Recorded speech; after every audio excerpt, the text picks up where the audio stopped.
ಹ್ಮ್ ಹ್ಮ್ ಹ್ಮ್ ಲಾಸ್ಟಿಗೆ ನಾನು ಒಂದ್ಸಲ ಏನ್ ಮಾಡ್ದೆ, ಗೊತ್ತೋ ಗೊತ್ತಿಲ್ದಾನೆ ಇನ್ನೊಂದ್ಸಲ ಮಾತಾಡೋ ನಾನು ಚಪ್ಪಲಿ ತಗೊಡಿತೀನಿ ಅಂತ ಹೇಳ್ಬಿಟ್ಟೆ ಹೆಂಡತಿಗೆ. ಹೆಂಡತಿಗೆ. ಅರ್ಥಾತ್ ಈ ವಿಚಾರ ಚರ್ಚೆಗೆ ಬಂದ್ರೆ ನನ್ನ ಹೆಂಡತಿಗೆ ಒಂದ್ಸಲ ನಾನು ಚಪ್ಪಲಿ ಹೊಡೆದ್ಬಿಟ್ಟೆ ಸರ್.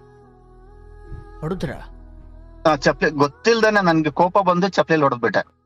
ಅರ್ಥಾತ್ ಹೇಳಿದ್ದೋ ಹೊಡೆದಿದ್ದು? ಅದು ಮಾತಿಗೆ ಮಾತ್ ಬೆಳೀತಾ ಬೆಳೀತಾ ಬೆಳೀತಾ ನಿಂಗ್ ಆಗೋ ಹೆಂಗ್ ಹೆಂಗ್ ಹೊಡಿ ಅಂತ ಇದ್ರಲ್ಲ, ಆ ಕೋಪದಲ್ಲಿ ನಾನು ಒಂದ್ ಏಟ್ ಹೊಡೆದ್ಬಿಟ್ಟೆ ಸರ್. ಇಲ್ಲ ಸರ್, ತುಂಬಾ ವರ್ಷದಿಂದ ಟ್ರೈ ಮಾಡ್ತಾ ಇದೀನಿ ನಿಮ್ ಹತ್ರ ಮಾತಾಡ್ಬೇಕು ಅಂತ. ಈಗ ಶ್ರೀ ಗುರು ರಾಘವೇಂದ್ರನ್ ನೆನ್ಸ್ಕೊಂಡ್ ಫೋನ್ ಮಾಡ್ದೆ, ಸಿಕ್ಬಿಡ್ತು ಸರ್. ದೇವ್ರು ಒಳ್ಳೇದ್ ಮಾಡ್ಲಿ. ಬಹಳ ಬಹಳ ಸಾತ್ವಿಕತೆ ಇದೆ ನಿಮ್ ಧ್ವನಿಲಿ. ಒಳ್ಳೇದಾಗ್ಲಿ. ಕಾರ್ಯಕ್ರಮ ಯಾವಾಗ್ಲಿಂದ ನೋಡ್ತಿದ್ದೀರಿ ಸರ್? ನಾನು ಇವಾಗ ಒಂದು ವರ್ಷದ 2 ತಿಂಗಳಿಂದ ನೋಡ್ತಾ ಇದೀನಿ ಸರ್. ಮೊದ್ಲಿ 15 ತಿಂಗಳಾಯ್ತು. 15 ತಿಂಗಳಿಂದ ಮಾತಾಡ್ತಾ ಇದೀನಿ, ನೋಡ್ತಾ ಇದೀನಿ ಸರ್. ಸಂತೋಷ, ಒಳ್ಳೇದಾಗ್ಲಿ. ಏನ್ ಮಾಡ್ಕೊಂಡಿರೋದು ಸರ್? ಆಕ್ಚುಲಿ ನಾನು ಒಬ್ಬ ಡ್ರೈವರ್. ಹೌದು. ಹೇಳಿ ಸರ್, ಯಾವಾಗ್ಲಿಂದ ಡ್ರೈವಿಂಗ್ ಕೆಲಸ ಮಾಡ್ತಿದ್ದೀರಿ? 25 ವರ್ಷ ಆಯ್ತು ಸರ್. ಅಯ್ಯೋಯ್ಯೋ, 2 ವರ್ಷ ಬಂದ್ರೆ ನಾನು ನಿಮ್ಮ ಅನುಭವದಷ್ಟು ನಮ್ಗೆ ಏಜ್ ಆಗಿಲ್ವಲ್ಲ ಸರ್? ಇಲ್ಲ ಸರ್, ಹಾಗೆಂತ ಏನಿಲ್ಲ. ನಾನು ಪ್ರತಿದಿನ ನನ್ನ ಮನೆಯಿಂದ ಎಲೆಕ್ಟ್ರಾನಿಕ್ ಸೆಂಟರ್ಗೆ ಟ್ರಾವೆಲ್ ಮಾಡ್ತಾ ಇರ್ತೀನಿ. ಅವಾಗ ಪ್ರತಿದಿನ ನಿಮ್ದು ಇಯರ್ಫೋನ್ ಹಾಕೊಂಡು ನಿಮ್ದು ಆಡಿಯೋ ಎಲ್ಲ ಕೇಳಿಸ್ಕೊಂಡು ನನ್ನ ಕ್ಲೈಂಟ್ಗೂ ಕೇಳಿಸ್ತೀನಿ. ಆಕ್ಚುಲಿ ಅವ್ರು ಬಂದು ಡಾಕ್ಟರ್ ಅವರು. ನಂದು ಕಾಂಟ್ರಾಕ್ಟ್ ಓಡುತ್ತೆ. ನನ್ನ ಓಲಾ ಉಬರ್ ತರ ಮಾಡಲ್ಲ. ನನ್ ಗಾಡಿ ಬಂದು ಒಬ್ರಿಗೆ ಅಟ್ಯಾಚ್ ಮಾಡಿದ್ದೀನಿ. Monthly payment. ಅವ್ರಿಗೆ ಗಾಡಿ ಕೊಟ್ಬಿಟ್ಟು ಅವ್ರಿಗೆ ಕೇಳಿಸಿ ಮೇಡಮ್ ನೀವು ಒಂದ್ ಸ್ವಲ್ಪ ಕೇಳಿ ಅಂತ ಹೇಳ್ಬಿಟ್ಟು ಲೌಡ್ ಸ್ಪೀಕರ್ ಆಗಿ ಕೇಳಿಸ್ಕೊಂಡ್ ಕರ್ಕೊಂಡ್ ಬರ್ತೀನಿ. ತುಂಬಾ ಲೈಕ್ ಮಾಡ್ತಾರೆ ಅವರು ಕೂಡ. ನೋಡಿ, ಸ್ವಯಂ ನೀವು ಕೇಳುವ ಯಾವುದೋ ಪುಣ್ಯವನ್ನ ಅವ್ರಿಗೂ ಹಂಚುತ್ತಾ ಇದ್ದೀರಿ. ಅದು ನನ್ನ ಅಂತಲ್ಲ, ಆ ಒಳ್ಳೇದನ್ನ ಕರೆದು ಇನ್ನೊಬ್ರು ಕೇಳಿಸೋದಿಕ್ಕೂ ಒಂದು ಬಹಳ ದೊಡ್ಡ ತಾಕತ್ತು ಬೇಕು. ಅಂತ ಕೇಳೋ ಸಾತ್ವಿಕರು ಸಿಗೋದು ಅಪರೂಪ, ದುರ್ಲಭ. ಪುಣ್ಯ. ಅವ್ರೇನು ಇಲ್ವಲ್ಲ ನಿಮ್ಗೆ? ಇಲ್ಲ ಸರ್, ಅವ್ರಿಗೂ ಒಂದ್ಸಲ ಹಾಯ್ ಅಂತ ಹೇಳ್ಬಿಡಿ ಸರ್, ನಾಳೆ ಬೆಳಿಗ್ಗೆ ಕೇಳಿಸ್ಕೊತಾರ ಅವರು. ಅವ್ರ ಹೆಸರು ಡಾಕ್ಟರ್ ಪಾಯಲ್ ಅಂತ ಹೇಳ್ಬಿಟ್ಟು. ಪಾಯಲ್ ಅವ್ರಿಗೆ ನನ್ನ ನಮಸ್ಕಾರಗಳು. ಕೃಷ್ಣ ಒಳ್ಳೇದು ಮಾಡ್ಲಿ. ಎಂತದ್ದೇನೋ ಒಂಚೂರು ಕೇಳಿಸ್ಕೊಳ್ತೀರಲ್ಲ, ನಿಮ್ಮ ದೊಡ್ಡ ಪಾಯಲ್ ಅವರಿಗೆ ನನ್ನ ನಮಸ್ಕಾರಗಳು ಹಾಗೂ ಅಭಿನಂದನೆಗಳು. God bless him. ಒಳ್ಳೇದಾಗ್ಲಿ. Okay sir. ಹೇಳಿ ಸರ್, ನಿಮ್ದು ಏನು ವಿಚಾರ ಹೇಳ್ಕೊಳ್ಳೋದಿದ್ಯಾ? ಸರ್, ನನ್ನ ಹತ್ರ ನಂದು ಏನು ವಿಷಯಗಳಿಲ್ಲ, ನಾನ್ ತುಂಬಾ ಚೆನ್ನಾಗಿದ್ದೀನಿ. ಆದ್ರೆ 4 ಮಾತು. ನನ್ನ ಜೀವನದಲ್ಲಿ ಒಂದೇ ಒಂದ್ ತಪ್ಪು ಮಾಡಿದೀನಿ, ಮಾಡಬಾರ್ದು ಒಂದ್ ತಪ್ಪು. ನಿಮ್ಮ ಸ್ಟೋರಿಗಳಲ್ಲಿ ನನ್ನ ಹತ್ರದ್ದು 108 ಸ್ಟೋರಿ ಬಂತು, ಆದ್ರೆ ನನ್ನ ತಪ್ಪಿಗೆ ಅದು ಸಿಕ್ಕಿಲ್ಲ, ಅಂದ್ರೆ ಪರಿಹಾರ ಸಿಕ್ಕಿಲ್ಲ. ಅದೊಂದು ಕಾರಣಕ್ಕೋಸ್ಕರ ನಾನು ಒಂದೂವರೆ ವರ್ಷದಿಂದ ನಾನು ನಿಮ್ಗೆ ಟ್ರೈ ಮಾಡ್ತಾ ಇದ್ದೀನಿ. ಬಟ್ ಅದು ಯಾವ್ದು ಎಪಿಸೋಡ್ ಅಲ್ಲೂ ಕೂಡ ನಂದು ಪ್ರಾಬ್ಲಮ್ ಸಾಲ್ವ್ ಆಗಿಲ್ಲ. ಹೇಳಿ, ಏನ್ ವಿಚಾರ, ಏನಾಯ್ತು? ಸರ್, ನಾನೊಬ್ಬ ತುಂಬಾ ಮಿಡಲ್ ಕ್ಲಾಸ್ ಫ್ಯಾಮಿಲಿ. ನಾನು ನನ್ನ ಅಣ್ಣ ಇಬ್ರಿದೀವಿ. ನನ್ನ ಸುಮಾರು ವರ್ಷ ನಾನು ಆಲ್ಮೋಸ್ಟ್ 97ಗೆ ನಾನು ಬೆಂಗಳೂರು ಬಂದ್ಬಿಟ್ಟೆ. 97 ಬೆಂಗಳೂರು ಬಂದು ನಾನು ಟೂರಿಸ್ಟ್ ಅಲ್ಲಿ ನಾನು ಗಾಡಿ ಓಡಿಸ್ಕೊಂಡ್ ಬಂದೆ. ಸೊ ಹೀಗೆ ಮಾಡ್ಬೇಕಾದ್ರೆ ನನ್ನ ವೈಫ್ ನ ತುಂಬಾ ಇಷ್ಟಪಟ್ಟು ಮದುವೆ ಮಾಡ್ಕೊಂಡೆ. ನನ್ಗೆ ಮುದ್ದಾದ 2 ಮಕ್ಳಿದಾರೆ. ಅಂದ್ರೆ ಪ್ರೇಮ ವಿವಾಹನ? ಹೌದೌದು ಸರ್. ನನ್ನ ಹೆಂಡತಿನೂ ನನ್ನ ತುಂಬಾ ಇಷ್ಟಪಟ್ಟು ಮದುವೆ ಮಾಡ್ಕೊಂಡ್ಲು. ಅಂದ್ರೆ ಯಾವ ವೇಳೆಗೆ? ಅಂದ್ರೆ ನಿಮ್ದು ಮೂಲ ನಂದು ಅಥವಾ? ಇಲ್ಲ ಸರ್, ನಂದು ಬೇರೆ ಊರು, ಹಾಸನ ಹತ್ರ ನಂದು ಒಂದು ಊರು. ಬೆಂಗಳೂರದೇ ಹುಡುಗಿ. ನಿಮಗೆ ಹೇಗೆ ಪರಿಚಯ? ಇಲ್ಲ ಸರ್, ನನ್ ಪಕ್ಕದ ಮನೆನೇ ಅವ್ರದ್ದು. ನನ್ ಪಕ್ಕದ ಮನೆಯಲ್ಲೇ ಇದ್ರು ಸರ್ ಅವರು. ಹೌದಾ? ಹೌದು ಸರ್. ಅಪ್ಪ ಅಮ್ಮ ಸರ್, ನಾನು ನಮ್ಮ ಅಪ್ಪ ಅಮ್ಮನ್ಗೆ ಬಹಳ ಚಿಕ್ಕ ವಯಸ್ಸಿಂದಲೇ ನಾನು ಆಚೆ ಬಂದ್ಬಿಟ್ಟೆ. ಯಾಕೆಂದ್ರೆ ಮನೆ ವಾತಾವರಣ ಚೆನ್ನಾಗಿರ್ಲಿಲ್ಲ. ಯಾಕೆಂದ್ರೆ ದಿನ ಬೆಳಿಗ್ಗೆ ಆದ್ರೆ ಜಗಳ ಅಪ್ಪ ಅಮ್ಮಂದು. ಅಪ್ಪ ಸರಿ ಇರ್ಲಿಲ್ಲ. ಸೊ ಅಪ್ಪ ನಮ್ ತಾಯಿನ ಬಿಟ್ಬಿಟ್ರು. ಅಂದ್ರೆ ಹೊರಗಡೆ ಬಂದ್ರಿ ಅಂದ್ರೆ ದುಡಿಮೆ ಕಾರಣಕ್ಕೂ ಅಥವಾ ತ್ಯಜಿಸಿ? ಇಲ್ಲ ಸರ್, ಇಲ್ಲ ಸರ್, ನಾನು ದುಡಿಮೆ ಕಾರಣಕ್ಕೋಸ್ಕರ ಬಂದೆ. ನಾನು ಜಾಸ್ತಿ ಓದಿಲ್ಲ, 9ನೇ ಕ್ಲಾಸ್ ಓದಿತ್ತು. ಬಟ್ ಅಪ್ಪ ಅಮ್ಮನ ಟಚ್ ಅಲ್ಲಿ ಇದ್ರಿ ನೀವು? ಸರ್ ಇಲ್ಲ ಸರ್, ನಾನು 9ನೇ ಕ್ಲಾಸ್ ಗಂಟ ಮಾತ್ರ ನಮ್ ತಾಯಿ ಹತ್ರ ಇದ್ದೆ. ಅಂದ್ರೆ 97 ತನಕ ತಾಯಿ ಹತ್ರ ಇದ್ದೆ. 97 ಇಂದ ಆಚೆ ಬಂದಿದ್ಕೆ ನಾನು ಮತ್ತೆ ಅವ್ರ ಹತ್ರ ನಾನು ಸೇರ್ಲೇ ಇಲ್ಲ. ಅಂದ್ರೆ ಅದರದೇ ಆದ ವೈಯಕ್ತಿಕ ಕಾರಣಗಳಿಂದ. ಹೌದು ಸರ್, ವೈಯಕ್ತಿಕ ಕಾರಣಗಳು. ಅಂದ್ರೆ ಈ ಜನಗಳು ಚುಚ್ಚಿ ಮಾತಾಡ್ತಾರಲ್ಲ, ಅದು ನನ್ಗೆ ಇಷ್ಟ ಆಗ್ತಾ ಇರ್ಲಿಲ್ಲ. ನನ್ಗೆ ಇವತ್ತವರೆಗೂ ನನ್ಗೆ ಯಾವ್ದೇ ಫ್ರೆಂಡ್ ಇಲ್ಲ ಸರ್. ನನಗೆ ನನ್ನ ಹೆಂಡತಿ ಫ್ರೆಂಡ್, ನನ್ನ ಹೆಂಡತಿ ನಾನ್ ಫ್ರೆಂಡು. ಓಹೋ, ಬಹಳ ಅದ್ಭುತ ಬಿಡಿ ಇದು. ತುಂಬಾ ನಾವಿಬ್ರು ತುಂಬಾ ಅನ್ಯೋನ್ಯವಾಗಿದ್ದೀವಿ ಇವಾಗ್ಲೂ ಕೂಡ. ಬ್ಯೂಟಿಫುಲ್. ಜೊತೆಗೆ ನಿಮ್ಮ ಆ ಟ್ಯಾಕ್ಸಿ ಅಥವಾ ಏನಿದೆಯಲ್ಲ, ನಿಮ್ಗೆ ಅನ್ನ ಕೊಡುತ್ತಲ್ಲ. ಹೌದು ಸರ್, ಅದಕ್ಕಿಂತ ದೊಡ್ಡ ಫ್ರೆಂಡ್ ಇಲ್ಲ ಬಿಡಿ. ಹೌದು ಸರ್, ನಾನ್ ಕಷ್ಟ ಸುಖನ ನನ್ ಗಾಡಿ ಹತ್ರನೇ ಮಾತಾಡ್ಕೊಂತೀನಿ. Very good, very good. ನನ್ಗೆ ಇಬ್ರು ಮಕ್ಳಿದಾರೆ. ಒಬ್ಬ ಇಂಜಿನಿಯರ್ ಓದ್ತಾ ಇದ್ದಾನೆ, ಇನ್ನೊಬ್ರು ಇವಾಗ 6th ಸ್ಟ್ಯಾಂಡರ್ಡ್ ಓದ್ತಾ ಇದ್ದಾನೆ. ಓಕೆ ಸರ್, ನನ್ಗೆ ನಾನು ಸ್ಟೋರಿನ ತುಂಬಾ ಹೇಳ್ಕೊಂಡು ಹೋಗಲ್ಲ. ನನ್ಗೆ ಒಂದೇ ಒಂದು ಪರಿಹಾರ ಬೇಕು ಸರ್ ನಿಮ್ಮ ಹತ್ರ. ಏನ್ ತಪ್ಪು? ನಾನು ಗೊತ್ತಿಲ್ದನೋ ನನ್ನ ರಿಲೇಟಿವ್ ಹತ್ರ ಒಂದು ಮಾತಾಡಕ್ ಶುರು ಮಾಡಿದೆ. ಅಂದ್ರೆ ಯಾವ ತರ? ಸರ್, ಆಕ್ಚುಲಿ ಏನಾಯ್ತು, ಸಮ್ ಟೈಮ್ ಬಹಳ ವರ್ಷ ಆದ್ಮೇಲೆ ನನ್ಗೂ ಅವ್ರಿಗೂ ಪರಿಚಯ ಆಯ್ತು. ಒಂದ್ 20 ವರ್ಷ ಆದ್ಮೇಲೆ ಪರಿಚಯ ಆಯ್ತು. ಒಂದ್ ನಿಮಿಷ ಬಿಡಿ ಬಿಡಿಯಾಗಿ ಹೇಳ್ಬೇಕು. Okay sir. ಅಂದ್ರೆ ಮದುವೆ ಆದ ನಂತರ? ಹೌದು ಸರ್, ಮದ್ವೆ ಆಗಿತ್ತು ನಂದು. ಓಕೆ, ಮದುವೆ ಆಗಿತ್ತು, ಸಂಸಾರ ಎಲ್ಲ ಚೆನ್ನಾಗಿ ಆಗ್ತಿತ್ತು. ಈ ಮಧ್ಯೆ ಇವ್ರು ಯಾರು ಪರಿಚಯ? ಅಂದ್ರೆ ನಿಮ್ ಸಂಬಂಧಿಕರೇ? ನಮ್ಮ ಸಂಬಂಧಿಕರೇ ಪರಿಚಯ ಆಯ್ತು. ಓಕೆ, ಅಲ್ಲಿಂದ ಹೇಳಿ. ಸಂಬಂಧಿಕರು ಪರಿಚಯ ಆದ್ಮೇಲೆ ನಾನು ಅಂದ್ರೆ ತುಂಬಾ ಹೊತ್ತು ಮಾತಾಡ್ತಾ ಇದ್ವಿ ಫೋನಲ್ಲಿ. ಅಂದ್ರೆ ಹುಡುಗನ ಹುಡುಗಿನ? ಹುಡುಗಿ ಸರ್. ಹುಡುಗಿ. ಓಕೆ, ಅಂದ್ರೆ ತೊಂದ್ರೆ ಇಲ್ಲ. ಓಕೆ, ಅವರು ನಿಮ್ಮ ಏಜಿನವರ ಅಥವಾ ಕಡಿಮೆಯವರ? ಆಲ್ಮೋಸ್ಟ್ ನನ್ಗಿಂತ ಒಂದ್ 5 ವರ್ಷ ಚಿಕ್ಕವರು ಸರ್. ಓಕೆ, ಅಲ್ಲಿವರೆಗೂ ಇಲ್ದೇ ಇದ್ದವ್ರು ಅವಾಗ ಯಾಕೆ ಬಂದ್ರು ಸರ್? ಅದು ಅನ್ಎಕ್ಸ್ಪೆಕ್ಟೆಡ್ ಆಗಿ ಬಹಳ ವರ್ಷ ಆದ್ಮೇಲೆ ಪರಿಚಯ ಆಗಿತ್ತು ಸರ್. ಮತ್ತೆ ಒಬ್ರಿಗೊಬ್ರು ನೋಡಿದ್ವಿ, ಫೋನಲ್ಲಿ ಮಾತಾಡಿದ್ವಿ. ಫೋನಲ್ಲಿ ಮಾತಾಡಿದಾಗ ಅವರು ನನ್ನ ಹೆಂಡತಿಗೂ ಪರಿಚಯ ಮಾಡ್ಕೊಟ್ಟೆ. ನಮ್ಮ ಮನ್ಸತ್ವ ನಮ್ಮಿಬ್ಬರ ಮಧ್ಯದಲ್ಲಿ ಯಾವುದೇ ರೀತಿ ರಿಲೇಶನ್ಶಿಪ್ ಇರ್ಲಿಲ್ಲ. ಈಗ ಹಳ್ಳಿ ಕಡೆ ಹೇಳ್ತಾರೆ ನೋಡಿ, ಚಿಕ್ಕ ವಯಸ್ಸಲ್ಲಿ ಇವರೇ ನಿನ್ ಹೆಂಡತಿ ಆಗೋರು ಅಂತ ಹೇಳ್ತಾರಲ್ವಾ, ರಿಲೇಟಿವ್ ಅಲ್ಲಿ. ಫಾರ್ ಎಕ್ಸಾಂಪಲ್, ಅತ್ತೆ ಮಗಳಾದ್ರೆ, ಮಾವನ್ ಮಗಳಾದ್ರೆ ಇವರೇ ನಿನ್ ಹೆಂಡತಿ ಆಗೋರು ನೋಡಿ ಅಂತ ಹೇಳ್ತಾರಲ್ಲ. ಆ ತರ ರಿಲೇಟಿವ್ಶಿಪ್ ಅಲ್ಲಿ ಆದ್ಮೇಲೆ ನಾವು ತುಂಬಾ 2022 ತನಕ ನಾನು ಯಾರ ಹತ್ರ ಮಾತಾಡಕ್ ಹೋಗಿಲ್ಲ, ಯಾರ ಸಮಸ್ಯೆ ನಾನು ಮಾಡಿರ್ಲಿಲ್ಲ. ಧ್ವನಿ ಮೊದಲಷ್ಟು ಸ್ಪಷ್ಟ ಇಲ್ಲ. ಒಂದು ನಿಮಿಷ ಸರ್. ಸರ್, ಇವಾಗ ಕೇಳಿಸ್ತಾ ಇದೆ ಸರ್? ಈಗ ಕೇಳಿಸ್ತಿದೆ. Okay sir. ಆಮೇಲೆ ಲಾಸ್ಟ್ ಅಲ್ಲಿ ಹೀಗೆ ಫೋನ್ ನಲ್ಲಿ ಪರಿಚಯ ಆಯ್ತು ಸರ್. ಆಮೇಲೆ ಫೋನಲ್ಲಿ ಮಾತಾಡ್ತಾ ನಾನು ತುಂಬಾ ನನ್ನ ಹೆಂಡತಿಗಿಂತ ಅವ್ರ ಕಡೆ ಜಾಸ್ತಿ ಒಲವು ಜಾಸ್ತಿ ಆಯ್ತು. ಜಾಸ್ತಿ ಅವ್ರಿಗೂ ಮದ್ವೆ ಆಗಿದೆ ಸರ್, ನನಗೂ ಮದ್ವೆ. ನಮ್ಮಿಬ್ರು ಈಗ್ಲೂ ಬಗ್ಗೆ ಹೇಳುತ್ತೆ. ಅವತ್ತು ಪರಿಚಯ ಆದ ವೇಳೆಗೆ ಅವ್ರಿಗೂ ಮದುವೆ ಆಗಿತ್ತ? ಹೌದು ಸರ್, ಅವ್ರಿಗೂ ಮದ್ವೆ ಆಗಿತ್ತು. ಸೊ ನಿಮಗ್ ಮದುವೆ ಆಗಿದೆ ಅಂತ ಅವ್ರಿಗೆ ಗೊತ್ತಿತ್ತು, ಅವ್ರಿಗೆ ಮದುವೆ ಆಗಿದೆ ಅಂತ ನಿಮಗ್ ಗೊತ್ತಿತ್ತು. ಹೌದು ಸರ್. ನಿಮ್ಮಿಬ್ಬರ ಫ್ಲಾಶ್ ಬ್ಯಾಕ್ ಏನಂದ್ರೆ, ಈ ಹಿರಿಯರು ಸುಮ್ಮನೆ ಒಂದು ಮಾತಿಗೆ ಹೇಳ್ತಾ ಇದ್ರು, ಇವಳೆ ನಿನ್ ಹೆಂಡತಿ, ಇವನೇ ನಿನ್ ಗಂಡ ಅನ್ನೋದು ಒಂದು ಮಾತುಕತೆ ಅವಾಗ ಸುಮ್ನೆ ಇತ್ತು.